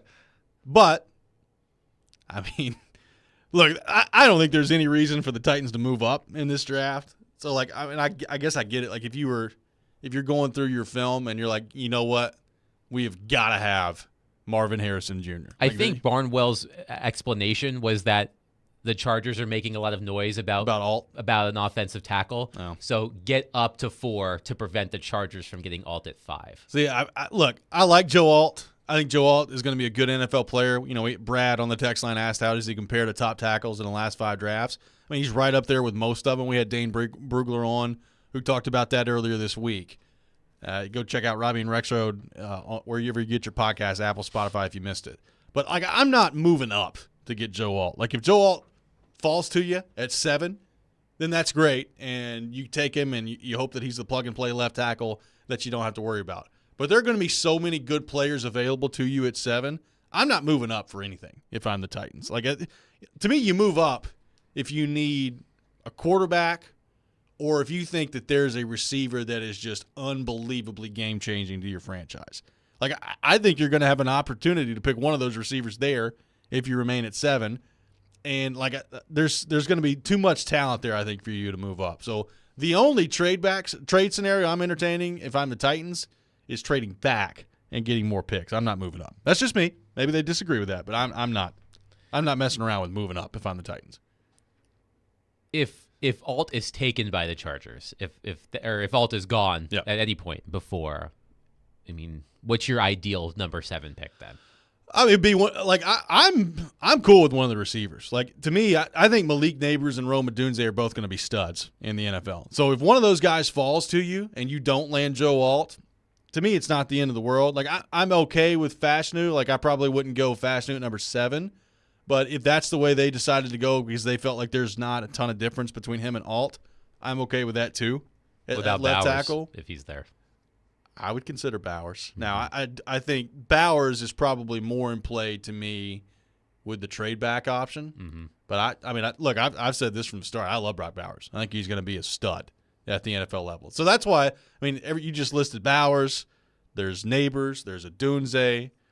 There's going to be a lot of talent available, and one of those guys is going to be there for you at number 7. So that's why I'm not trading up if I'm the Titans. 615-737-1025 is our phone number. We'll take more of your thoughts on the draft. We'll have Teron Davenport coming up at 8 o'clock, get his thoughts on the Titans and the NFL draft. Coming up next, it is time for the Rob Rant. You can check it out every morning here on the program. We'll do that next. Robby and Rexrode, 102.5, 106.3, The Game.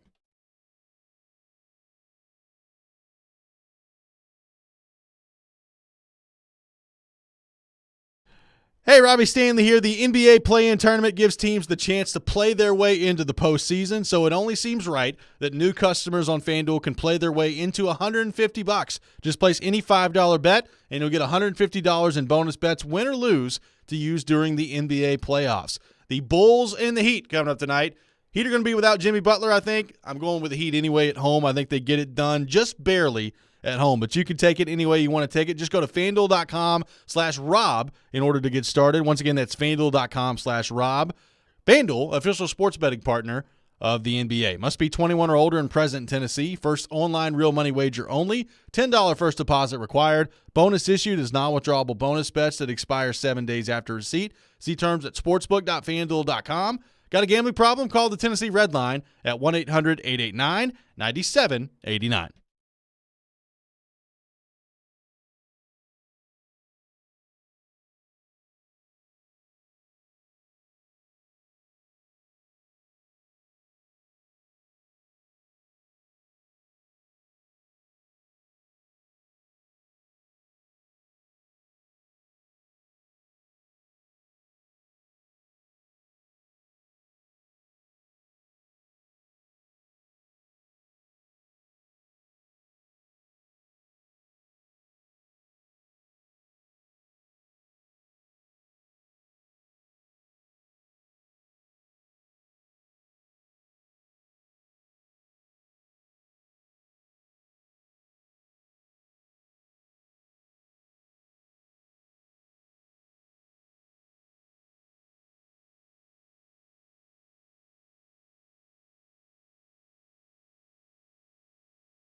Don't make me angry. Sometimes you have to tell someone to pound sand. You wouldn't like me when I'm angry. This is the Rob Rant. Now on Robby and Rexrode. How many games do they play? I don't know. 81 at home? Do I have to be at all those? They got Southwest points for that? Oh, my goodness. That's a lot of games.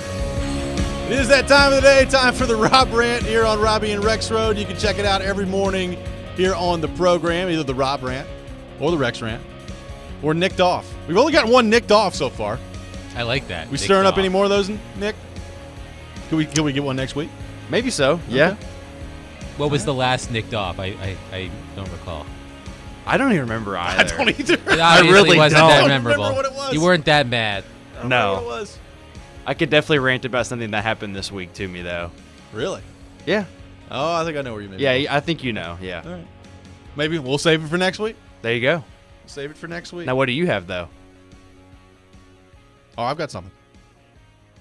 Here's the one thing about the conversation around the draft that is starting to bother me a little bit.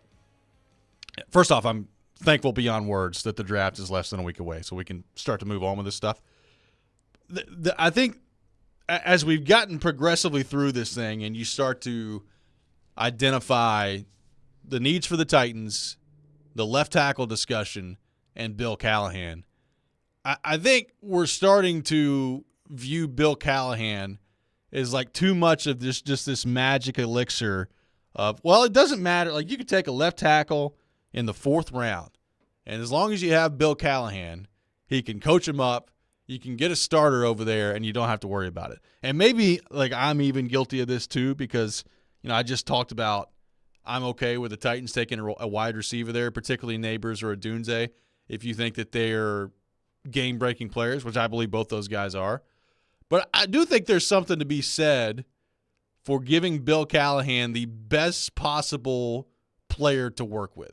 Because I think we're spending too much time talking about, well, like, how much could you get away with taking a tackle later and having Bill Callahan just coach him up and hope you're okay with that? And maybe he can do that. Like, maybe you could find somebody in the 2nd round, whether it's a Patrick Paul or somebody else, that Bill Callahan looks at and identifies and says, you know what? I like the traits that guy brings to the table. It's going to take some work, but I can work with him, and we can eventually get him to the point this year where he's a bona fide starting good left tackle in the league. And maybe that's the way the Titans go. But I do think there's something to also be said for why not give Bill Callahan the best possible weapon, the best possible option at left tackle, and see what he can do with that. And I think too much of us in the media, I think too many of us as Titans fans are looking at this and saying, well, don't worry about picking the best left tackle because Bill Callahan could coach him up. And I think that's a dangerous game to play. Like, Bill Callahan is clearly a great coach. He's clearly one of the best offensive line coaches of all time.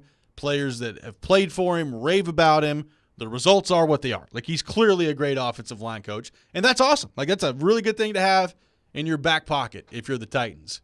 But I also, like, he's not a wizard. Like, you can't just make somebody who's not a good player all of a sudden a good starting caliber left tackle just because he's Bill Callahan. So my rant is let's stop maybe overestimating the Bill Callahan part of this. He's a great coach. It's a great asset to have for your organization. He's not Houdini out there and is going to make like Andre Dillard some stud over there at left tackle. I don't know if Dillard's now spoken. Are you for. sure?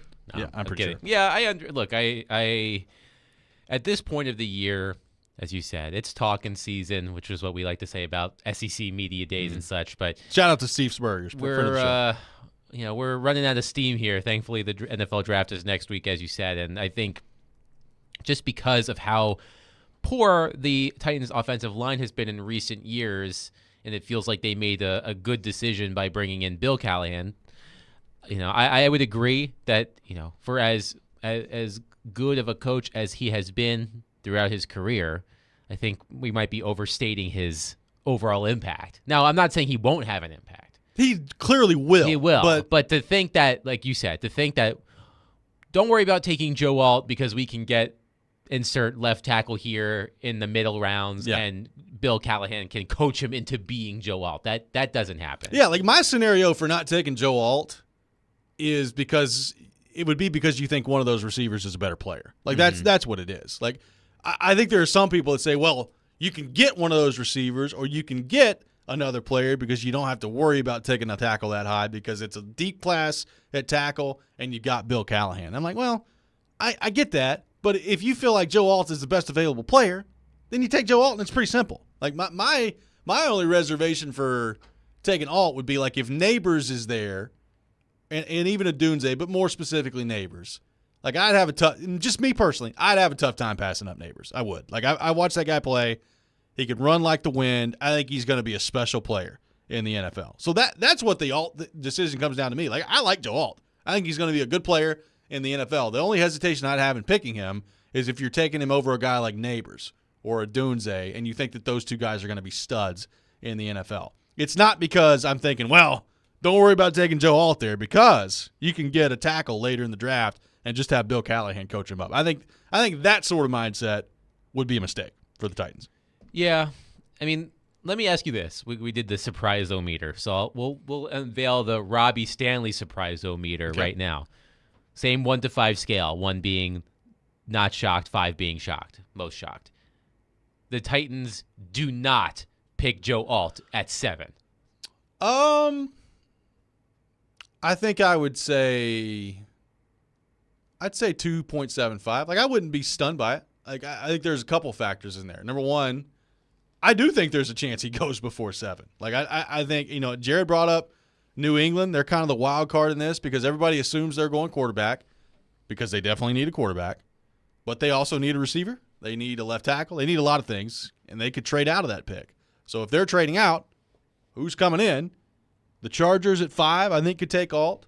So there's that part of it. And I also, I think if the board falls where there's 4 quarterbacks taken before pick 7, and then Marvin Harrison Jr. is off the board, and let's say some team loves Neighbors. Okay. So there you go. At 7, you're still picking between either a Dunze and Alt, or if some team loves a Dunze, you'd be picking between Neighbors and Alt.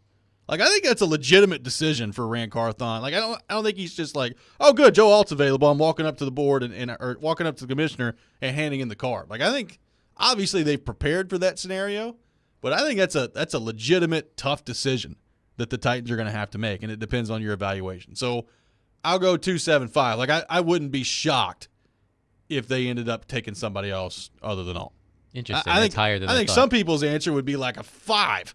At this point, I'd be stunned if they didn't take Joe Alt. And I just there's too much that can happen in the first round of the draft. Like I said earlier, I just think it makes too much sense. Now, I agree. The idea of missing out on a receiver with the pedigree of Neighbors or a Dunze might sting a little bit. But hopefully you can identify another good receiver maybe with that second pick. Yeah. And like I said, it's you do need a receiver because you've got an older receiver and a receiver in his prime, but about to be 30 years old. You need a third receiver, especially if Treylon Burks is not going to be part of the plans moving forward. But I wonder if Joe Alt is there and you don't take him, will you be able to solve your left tackle problem? Not necessarily this year, but are you gonna is it gonna continue to be a problem?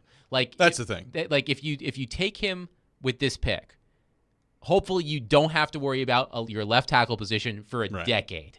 So you could take a receiver and not take Alt, but then are you still searching every year for a new left tackle? No, that's a great point. So that's what I think. I think if you just take it and then you can worry about everything else, fill your what I think is your biggest position of need, and then you can find a receiver, I think, in another round. It's a great point. You can't get out of this draft and still be worried about left tackle. Correct. You've got to solve that this year. They've been messing around at tackle for too long, and I get most of that's been at right tackle. But they hadn't had a left tackle the last 2 years. They got to get that figured out. There's no question about that. Coming up next, we'll be joined by Teron Davenport, ESPN NFL Nation Titans reporter, host of Talking with TD. We'll get his thoughts on the Titans heading into the draft. Robby and Rexrode, 102.5, 106.3, The Game.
ESPN's Turon Davenport, Talking Titans, now on Robby and Rexrode on ESPN, 102.5 The Game, and the Game Nashville app. It is that time of the week here on Robby and Rexrode. Robbie Stanley, Adam Vingan, Nick Keys are here with you on this Friday morning, and we welcome in our friend Turon Davenport to the program.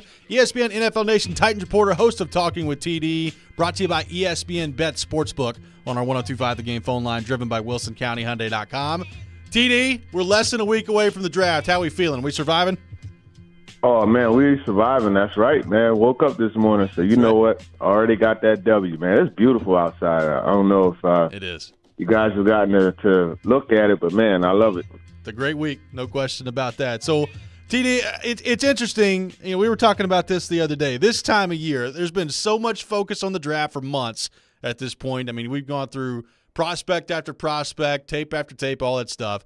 And it's always interesting this time of year, like when new information comes out, you ask the question, like, where's that coming from? Like, whose advantage is this serving? And I'm sure we're going to see some of that over the weekend into next week. What do you make of just kind of that dynamic this time of year when all of a sudden, quote-unquote, new information starts coming out about some of these draft prospects?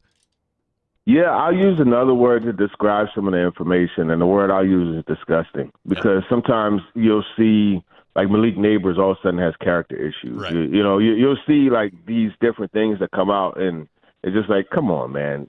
Really, is it that cheap?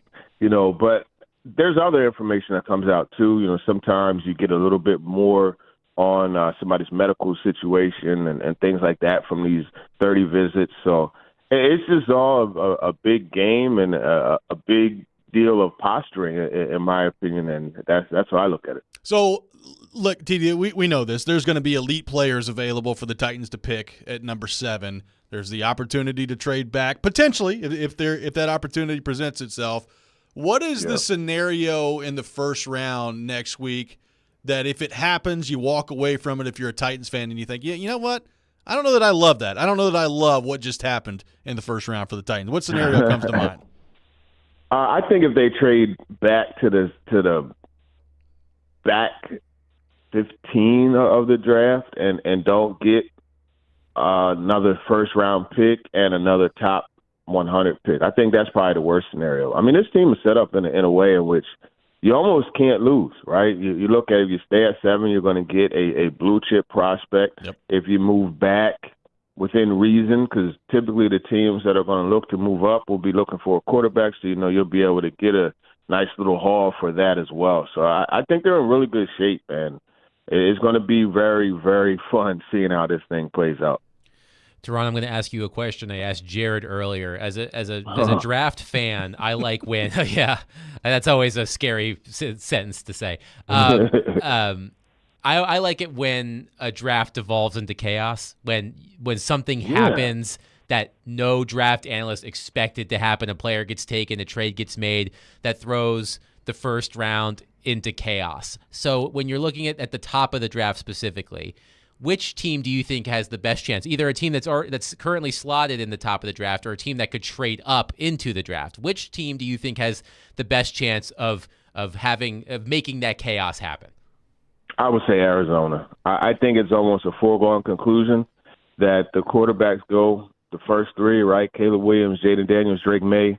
But then once Arizona's on the board at 4, what happens, right? Do you trade out of that and go down, to 11 or 13 because the Raiders or Vikings want to move up? Do you take Marvin Harrison Jr.? Or if they trade back, do you trade back up? Because, I'm not sure if you guys saw that clip of Monty Ossenfort, on the phone wheeling and dealing, but that was like a movie, man. You know what I mean? So you get excited about those things. So I think the Cardinals, that's where it really starts, the mayhem, and I think they could really turn this draft upside down. So, TD, if they trade back and let's say a guy like Latham out of Alabama is one of their targets or one guy that they really love through this process, are you worried about, obviously, and we talked about this earlier this week, Bill Callahan has a great track record of guys moving from right to left. Are you worried about that if you're the Titans in terms of a guy that didn't really play left tackle in college? Or where do you come down on Latham and where he can kind of play, what position he's best suited for. Because, I mean, there's some people, we were talking to Dane Brugler earlier this week, TD, and some people view him best as a guard.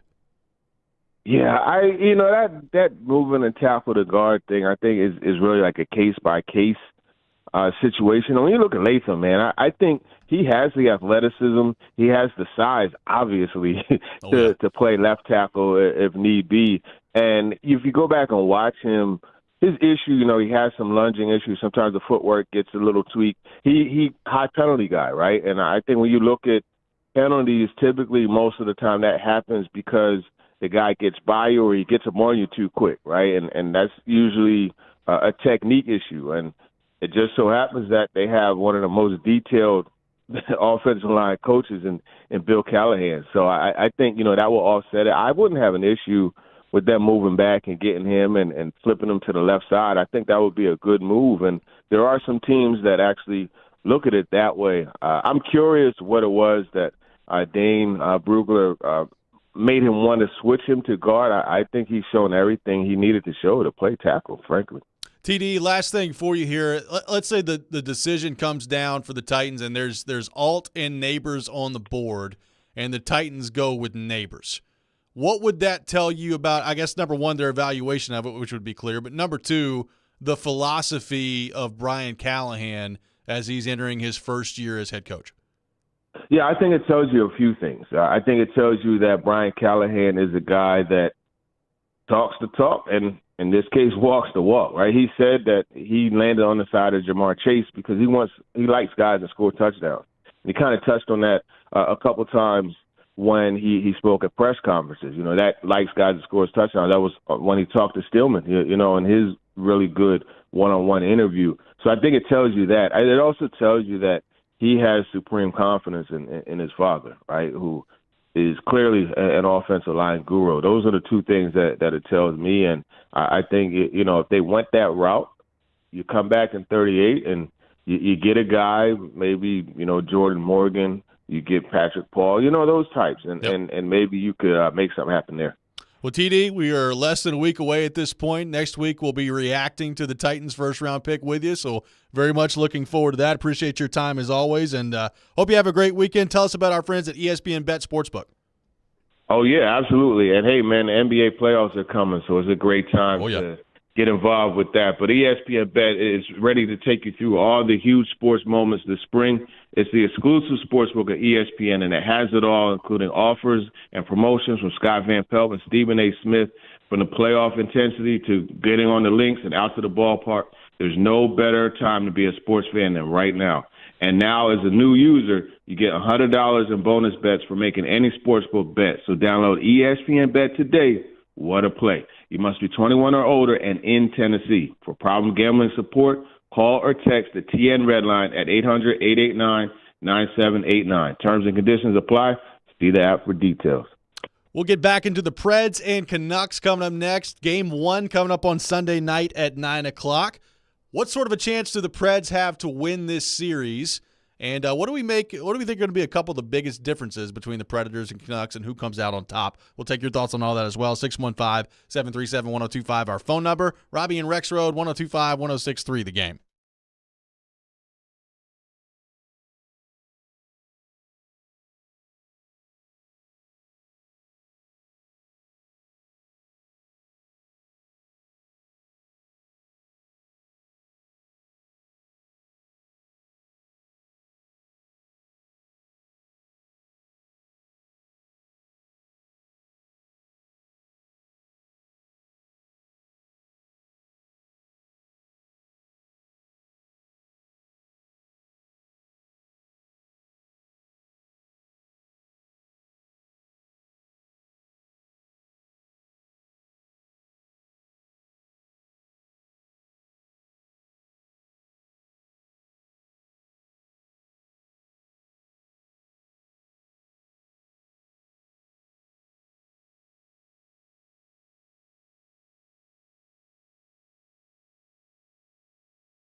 back in. Robby and Rexrode, 102.5, 106.3 The Game. Brought to you by Chuck McDowell and Medical House Calls. Middle Tennessee's best medical care in the comfort and safety of your own home. For more information, go to medicalhousecalls.com. Medical House Calls, where the nearest clinic is your home. Robbie Stanley, Adam Vingan, Nick Keyser here with you on this Friday morning.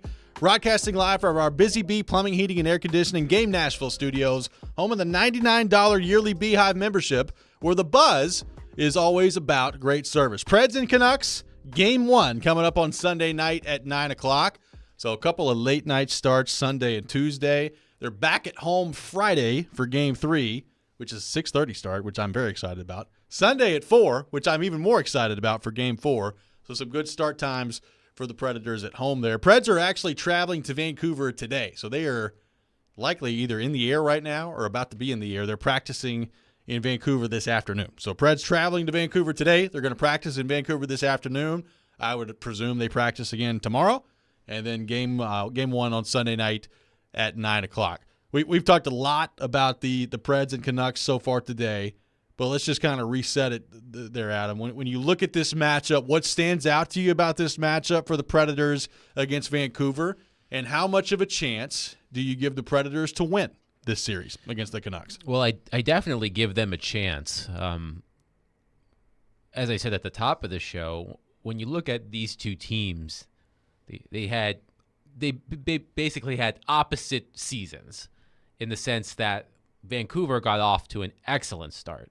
They were the top team in the league at the All-Star break. They had won, I think, 33 of their first 49 games. They went 33-11-5, I think. They were the best team in the league at the All-Star break. Since they came back from that break in early February, they've been like a slightly above 500 team. I think they finished 17-12-4. So definitely not as good of a team in the second half of the season as they were in the first. Yeah. They were not able to maintain, specifically, they were not able to maintain their scoring. They were scoring a ton at the start of the season. That did not manifest itself in the second half of the season. Conversely, the Predators, as we all know, got off to a rough start and then had a great second half. So, opposite finishes, starts and finishes to the season. So if you are a fan who believes that it's important to be playing your best game of the season heading into the playoffs, which I think is something most people believe, the Predators have the advantage there, no doubt, over the course of the past few months. The other thing I come back to, and we talked about it with Jared, is the experience factor. I mean, this Predators team has a significant edge in postseason experience over the Canucks, specifically when it comes to the core players. Roman Josi, we know how many playoff games he's played. Same with Philip Forsberg. Ryan O'Reilly won the Stanley Cup and the Conn Smythe Trophy with the St. Louis Blues. Ryan McDonough has played nearly 200 playoff games in his career. Has won the Stanley Cup twice. I believe has been to the final 3 times. Twice with the Lightning, once with the Rangers, if I'm not mistaken. I believe that is correct. So, Ryan McDonough he's been there 4 times because he went there 3 with Tampa. Okay, that's right. So 4 times Ryan McDonough has been in the Stanley Cup final. Like, that guy has seen some things. He's been there and done that. The Canucks do not have that same experience. So I wonder how much that factors into it. Jared mentioned that he feels that the Canucks of this season are like the Predators in 2014-15, where they didn't have that experience and needed to learn how to win. I think that the 2015-16 playoffs the following year, where the Predators went to 7 games with the Ducks and the Sharks, was also very important for that development. So I wonder if this is the season where the Canucks have to quote unquote learn how to win. And both teams have game changers. Specifically on defense, Quinn Hughes and Roman Josi, outstanding defensemen. They've got firepower up front. The thing I wonder about is, and we talked about this earlier as well, the Forsberg, O'Reilly, Nyquist line, one of the top scoring lines in the NHL. If I'm not mistaken, the only line in the league that was on the ice for more 5-on-5 goals for their team this season was the Rangers line of Artemi Panarin, Vincent Trocheck, and Alexis Lafreniere. So the Predators have the second highest scoring line of 5-on-5 in the league. The question is, if those 3 are neutralized, who's going to step up? Is it going to be that, if we're looking at the lines they've played with recently, Is it going to be, I said Luke Evangelista needs to be an X factor. Jared said Tommy Novak. Is there a line with Anthony Beauvillier, former Canuck, by the way? Is that line going to step up? I also wonder about that fourth line. I mean, the Kiefer Sherwood, Michael McCarron, Cole Smith line played an important role for the Predators, especially during that point streak.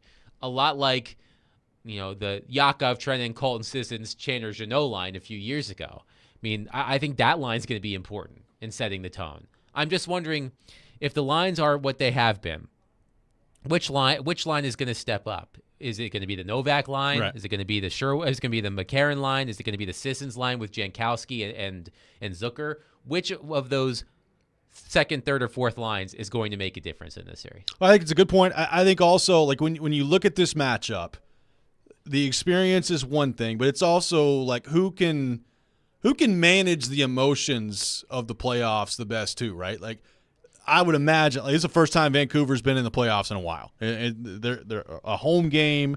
They were in the bubble series, but this is the first time they've had like a true home playoff series in a while. So I would imagine Rogers Arena is going to be wild. Like, it's going to be a raucous environment that the Predators are going to have to figure out a way to go deal with in games 1 and 2.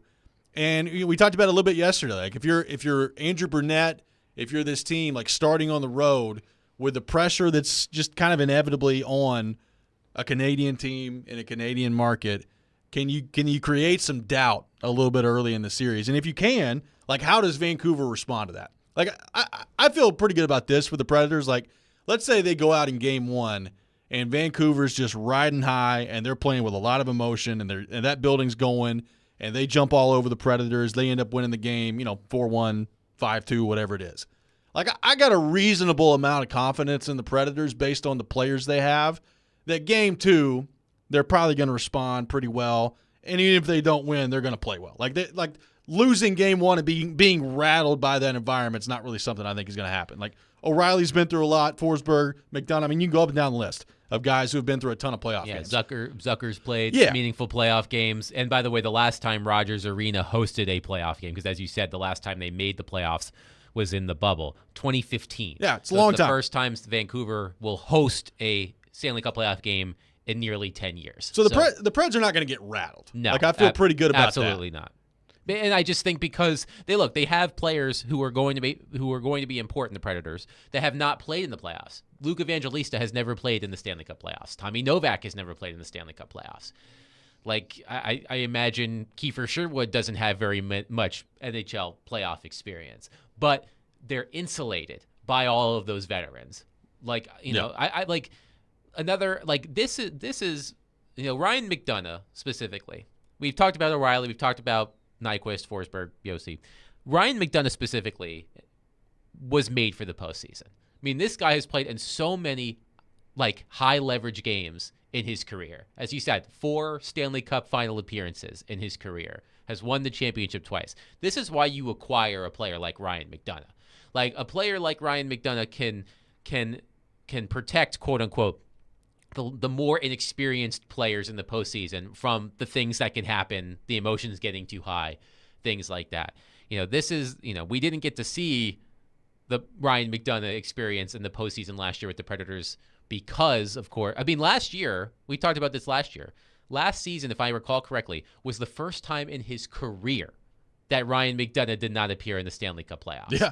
Like, the guy is a winner through and through. And I think he's going to make a huge difference in this series. I mean, he's going to be playing important minutes against Vancouver's top players, but I also think he's going to help those younger players who might, get them to settle down a little bit. I don't think his influence can be overstated. Let's go quickly to our 102.5 The Game phone line, driven by WilsonCountyHyundai.com. Welcome in Dustin. Dustin, good morning. Thanks for calling in. Morning, guys. I just want to come in and say, when they go to Vancouver for their first game, I think that our guys like McDonough, Nyquist, O'Reilly, Shin, Yossi, Forsberg, all that playoff experience is going to be huge. And with these slow starts they keep having, I think the playoffs is a different animal. And guys like McDonough and, all those other guys I mentioned, they tend to amp it up, the good ones. Yeah.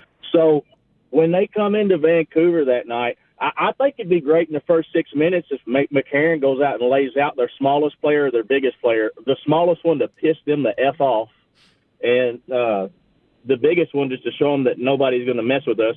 And then Lazan just keep getting those hits. And when McDonough and them come out guns a-blazing. I'd rather them get beat on a fast break because they're come out guns a-blazing and come out stale and just play 20 minutes of bad hockey. But all that with those guys is going to reflect on the McCarron line, your Sherwoods, your Novaks, the guys with very little experience, and it's going to reflect on them, like you said, and they can hone it in and say, hey, guys, don't get too carried away. Don't get too excited. We got a 2-goal lead, a 3-goal lead, or we're down by 2. Don't get too bent about it. All it takes is a couple fast breaks and a penalty, and we're back in this thing.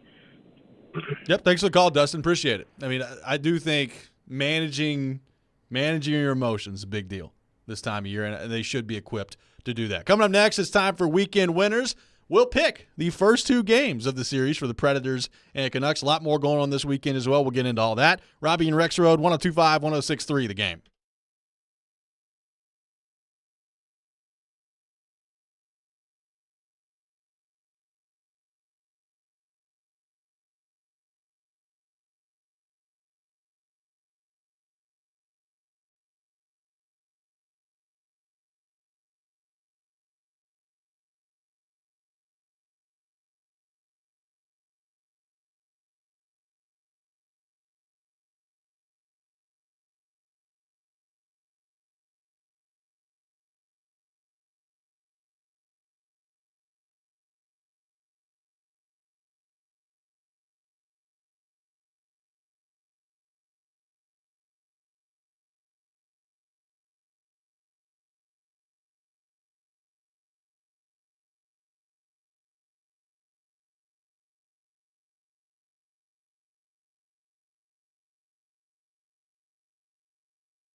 It's time to pick some winners. We hope.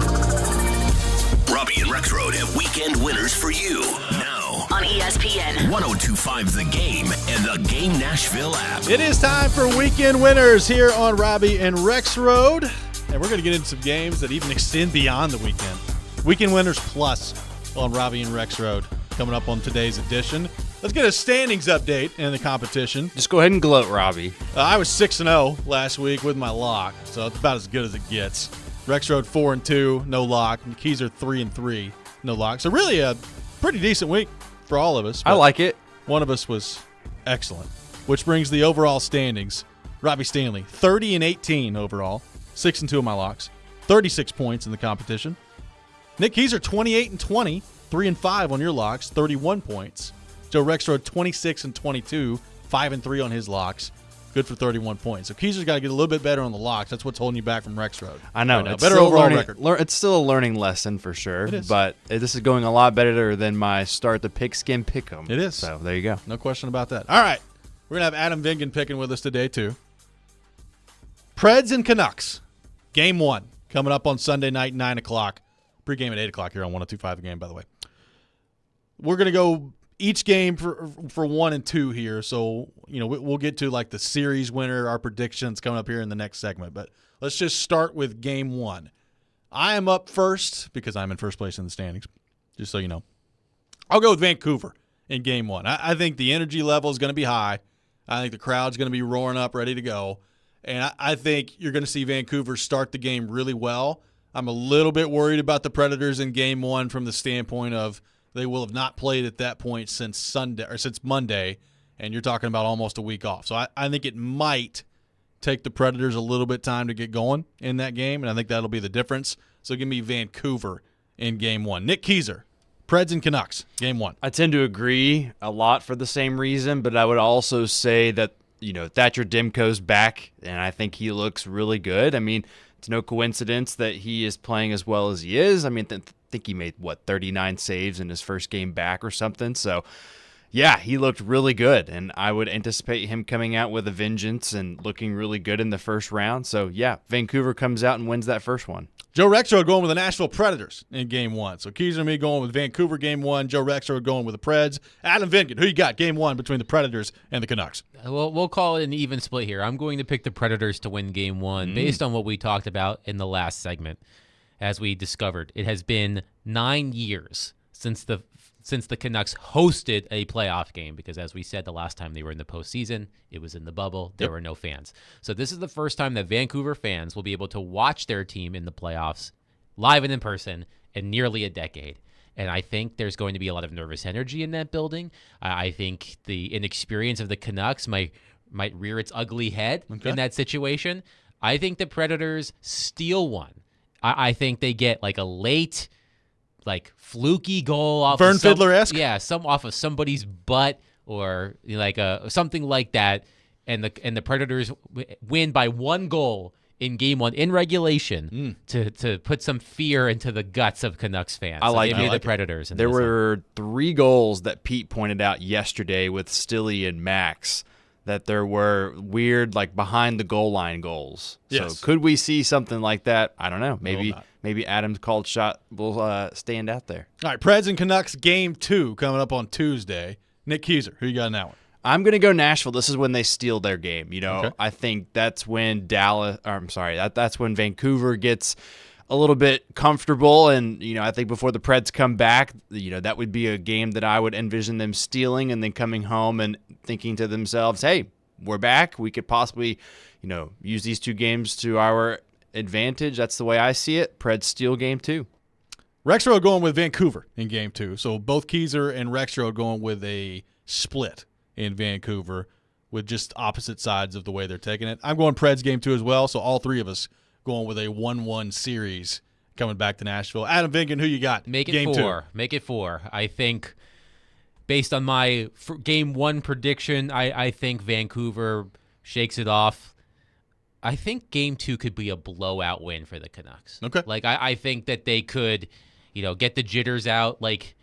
I'm going to say that after what happens in my predicted Game 1, that the Canucks win by at least 3 goals in Game 2. Okay, all right. Spicy. I like it. We move to the individual portion of the program. Nick Keyser, your first individual selection.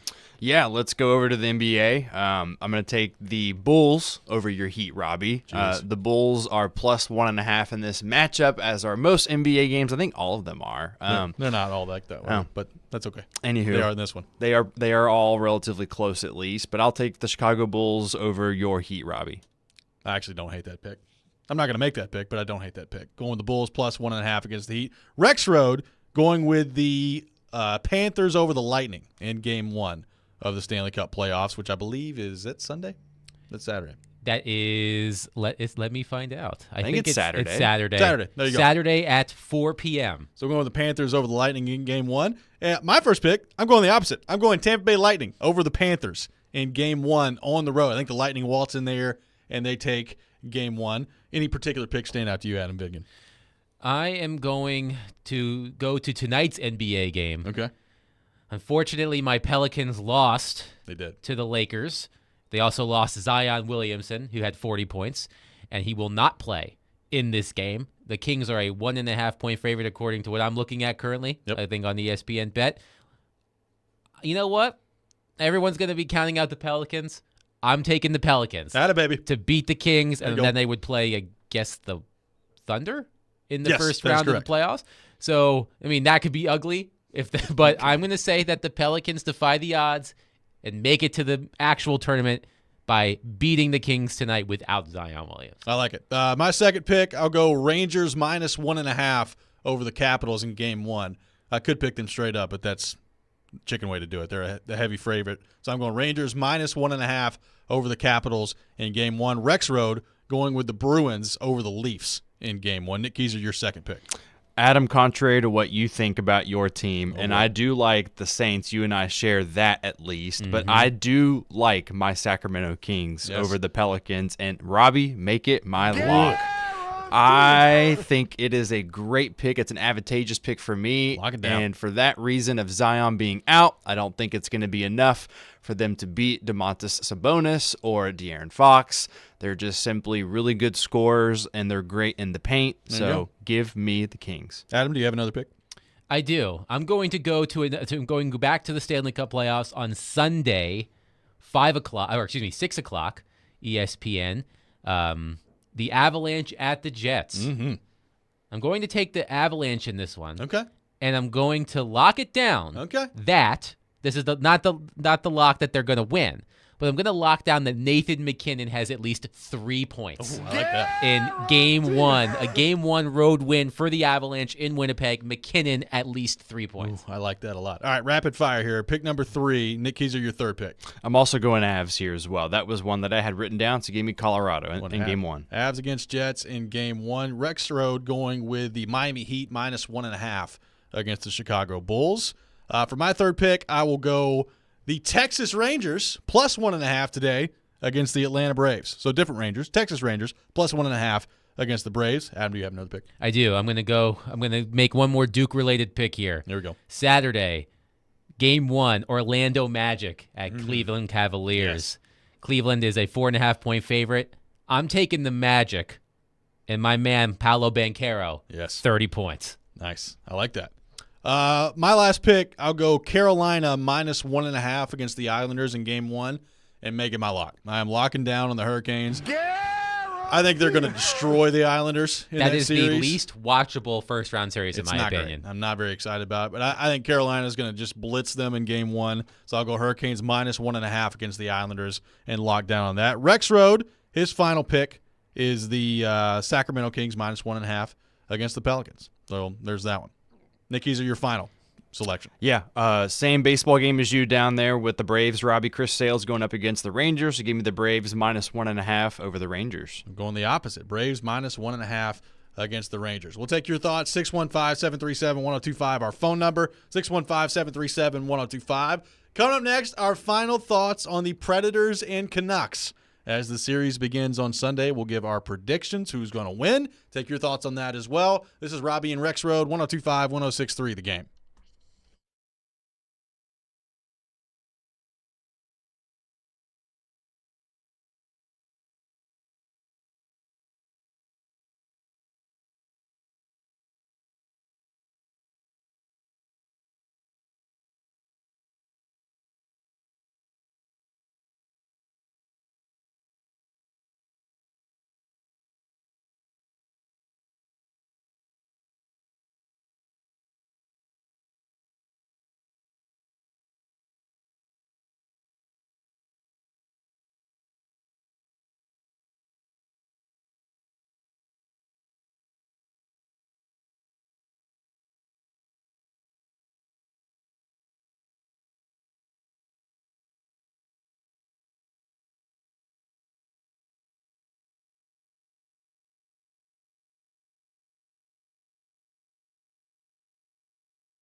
Final segment of the day, Robby and Rexrode, 102.5, 106.3 The Game. This week's Nashville's best deal, Prince's Hot Chicken, the original and iconic hot chicken joint. Get half off a $25 gift card now while supplies last at thegamenashville.com/deals. Gift card only good for the Tanger outlets in Antioch and inside Assembly Food Hall in downtown Nashville. Also, make sure you join Nashville Super Speedway tomorrow and the City of Lebanon for Speedway on the Square from 1 to 6 p.m. in downtown Lebanon. Stop by, bring the family for a day filled with inflatables, face painting, balloon art, live music, and more, and a ticket giveaway to the Ally 400 NASCAR Cup Series race at 3:30. So looking forward to all that. All right, the Preds and Canucks coming up. The series begins Sunday night. We've broken down the matchup all day long. You can check out anything you missed on Robby and Rexrode, wherever you get your podcast, Apple, Spotify, and we'll have you covered all day long here on 102.5 The Game. Nick Keyser, let's start with you. Who's winning the series? What do you think about this matchup between the Predators and the Vancouver Canucks? I said this yesterday, and I tend to stick by it. I do think Vancouver wins in 6 games. And I think Nashville could steal a game in Vancouver. They'll win a game here, but I just don't think that longevity here in the series, I see the merit to Nashville taking it home. Now, if they do win it, it would not surprise me on my meter as well. If they do end up going to round 2, I think they'd probably see the Oilers like you guys were talking about earlier this morning. So go check that out on our podcasting services, by the way, for those that missed it. But anyway, yeah, I do believe the Canucks will have favor on their side. The Preds, I think, will get valuable experience, but I do not think they will beat Vancouver in round 1. Adam Vigan, who you got in this series, Preds and Canucks? It's a tough one, and this is just a gut feeling. I think the Predators push this to 7 games, but I think the Canucks win the series in 7 games. Okay. I think that there isn't much, as we saw last season with Seattle beating Colorado, with Florida beating Boston. That, you know, the gap between higher seeded and lower seeded teams is not that big in the NHL. I think they push the Canucks as far as they can go, but I think one of the Canucks' top players, whether it's Pettersson, Miller, Besser, or Hughes, ultimately takes over a game in Game 7, and the Predators win. I'm gonna go. Here's my other guess. Here's my other prediction. I know I said that the Canucks would win in a blowout in Game 2. If this game goes to 7, I think 5 of the 7 games are decided by 1 goal. Yeah. Whether it's in regulation or in overtime. I think that the Canucks win in 7, but it's a coin flip series where 5 of the 7 games are decided by 1 goal. Yeah, I could definitely see that. So Keyser's got a Vancouver in 6. You've got Vancouver in 7. Rexrode has Vancouver in 7. I'm going Preds in 7. I think the Preds will eke this out. I think they're going to win this series. I think it's going to be a really big challenge for them. I think, obviously, if it plays out the way that I'm saying, you're talking about a Game 7 on the road in Vancouver. So that would be a very challenging prospect for the Predators to go up there and get that done. But there's something about this team, man. I like kind of the energy they have, the vibe, for lack of a better term. I like the way that they played in the second half of the season. And I think it would be one thing if I felt like it was a little fluky and that the Predators were being carried by Saros and that he was the only reason that they got in the playoffs and things like that. But we've gone through the numbers. Like, this is a pretty good team. It's a pretty good team that's been generating some good looks offensively. I like kind of the makeup of the players they have this time of year with what they've done in the playoffs. It's a big moment, I think, for Philip Forsberg. Like, they need Philip Forsberg to play like a superstar in this series. And we've seen him do it in the playoffs at times before. I mean, that Colorado series in 2018 jumps out. I thought he was really good in the 17 run. We've also seen some playoff series where he hasn't been great. And I think you need Philip Forsberg to be great in this series, and I think he will be. And I think ultimately that's going to be the difference. I think the Predators win this one in 7 games. I mean, I could see any range of outcomes, and it feels like rarely do teams, I know the last time the Predators were in the playoffs, it was a bloodbath, but these series are usually tight. Like, I feel like the sweeps don't happen a whole lot. No. So, I mean, I think I think it's going to be a really entertaining series. And I'm looking forward to, seeing Predators fans enjoy an unexpected playoff run. I think they were spoiled, understandably so, by how successful the team was over a stretch of time. I think the team made the necessary changes. I think it was important for them to miss the playoffs, and the year before that to get crushed in the playoffs for the Predators to see the light, so to speak. And I think Barry Trotz and Andrew Burnett have done a great job, reviving this team and its identity. So it's going to be fun. I plan to be at games 3 and 4.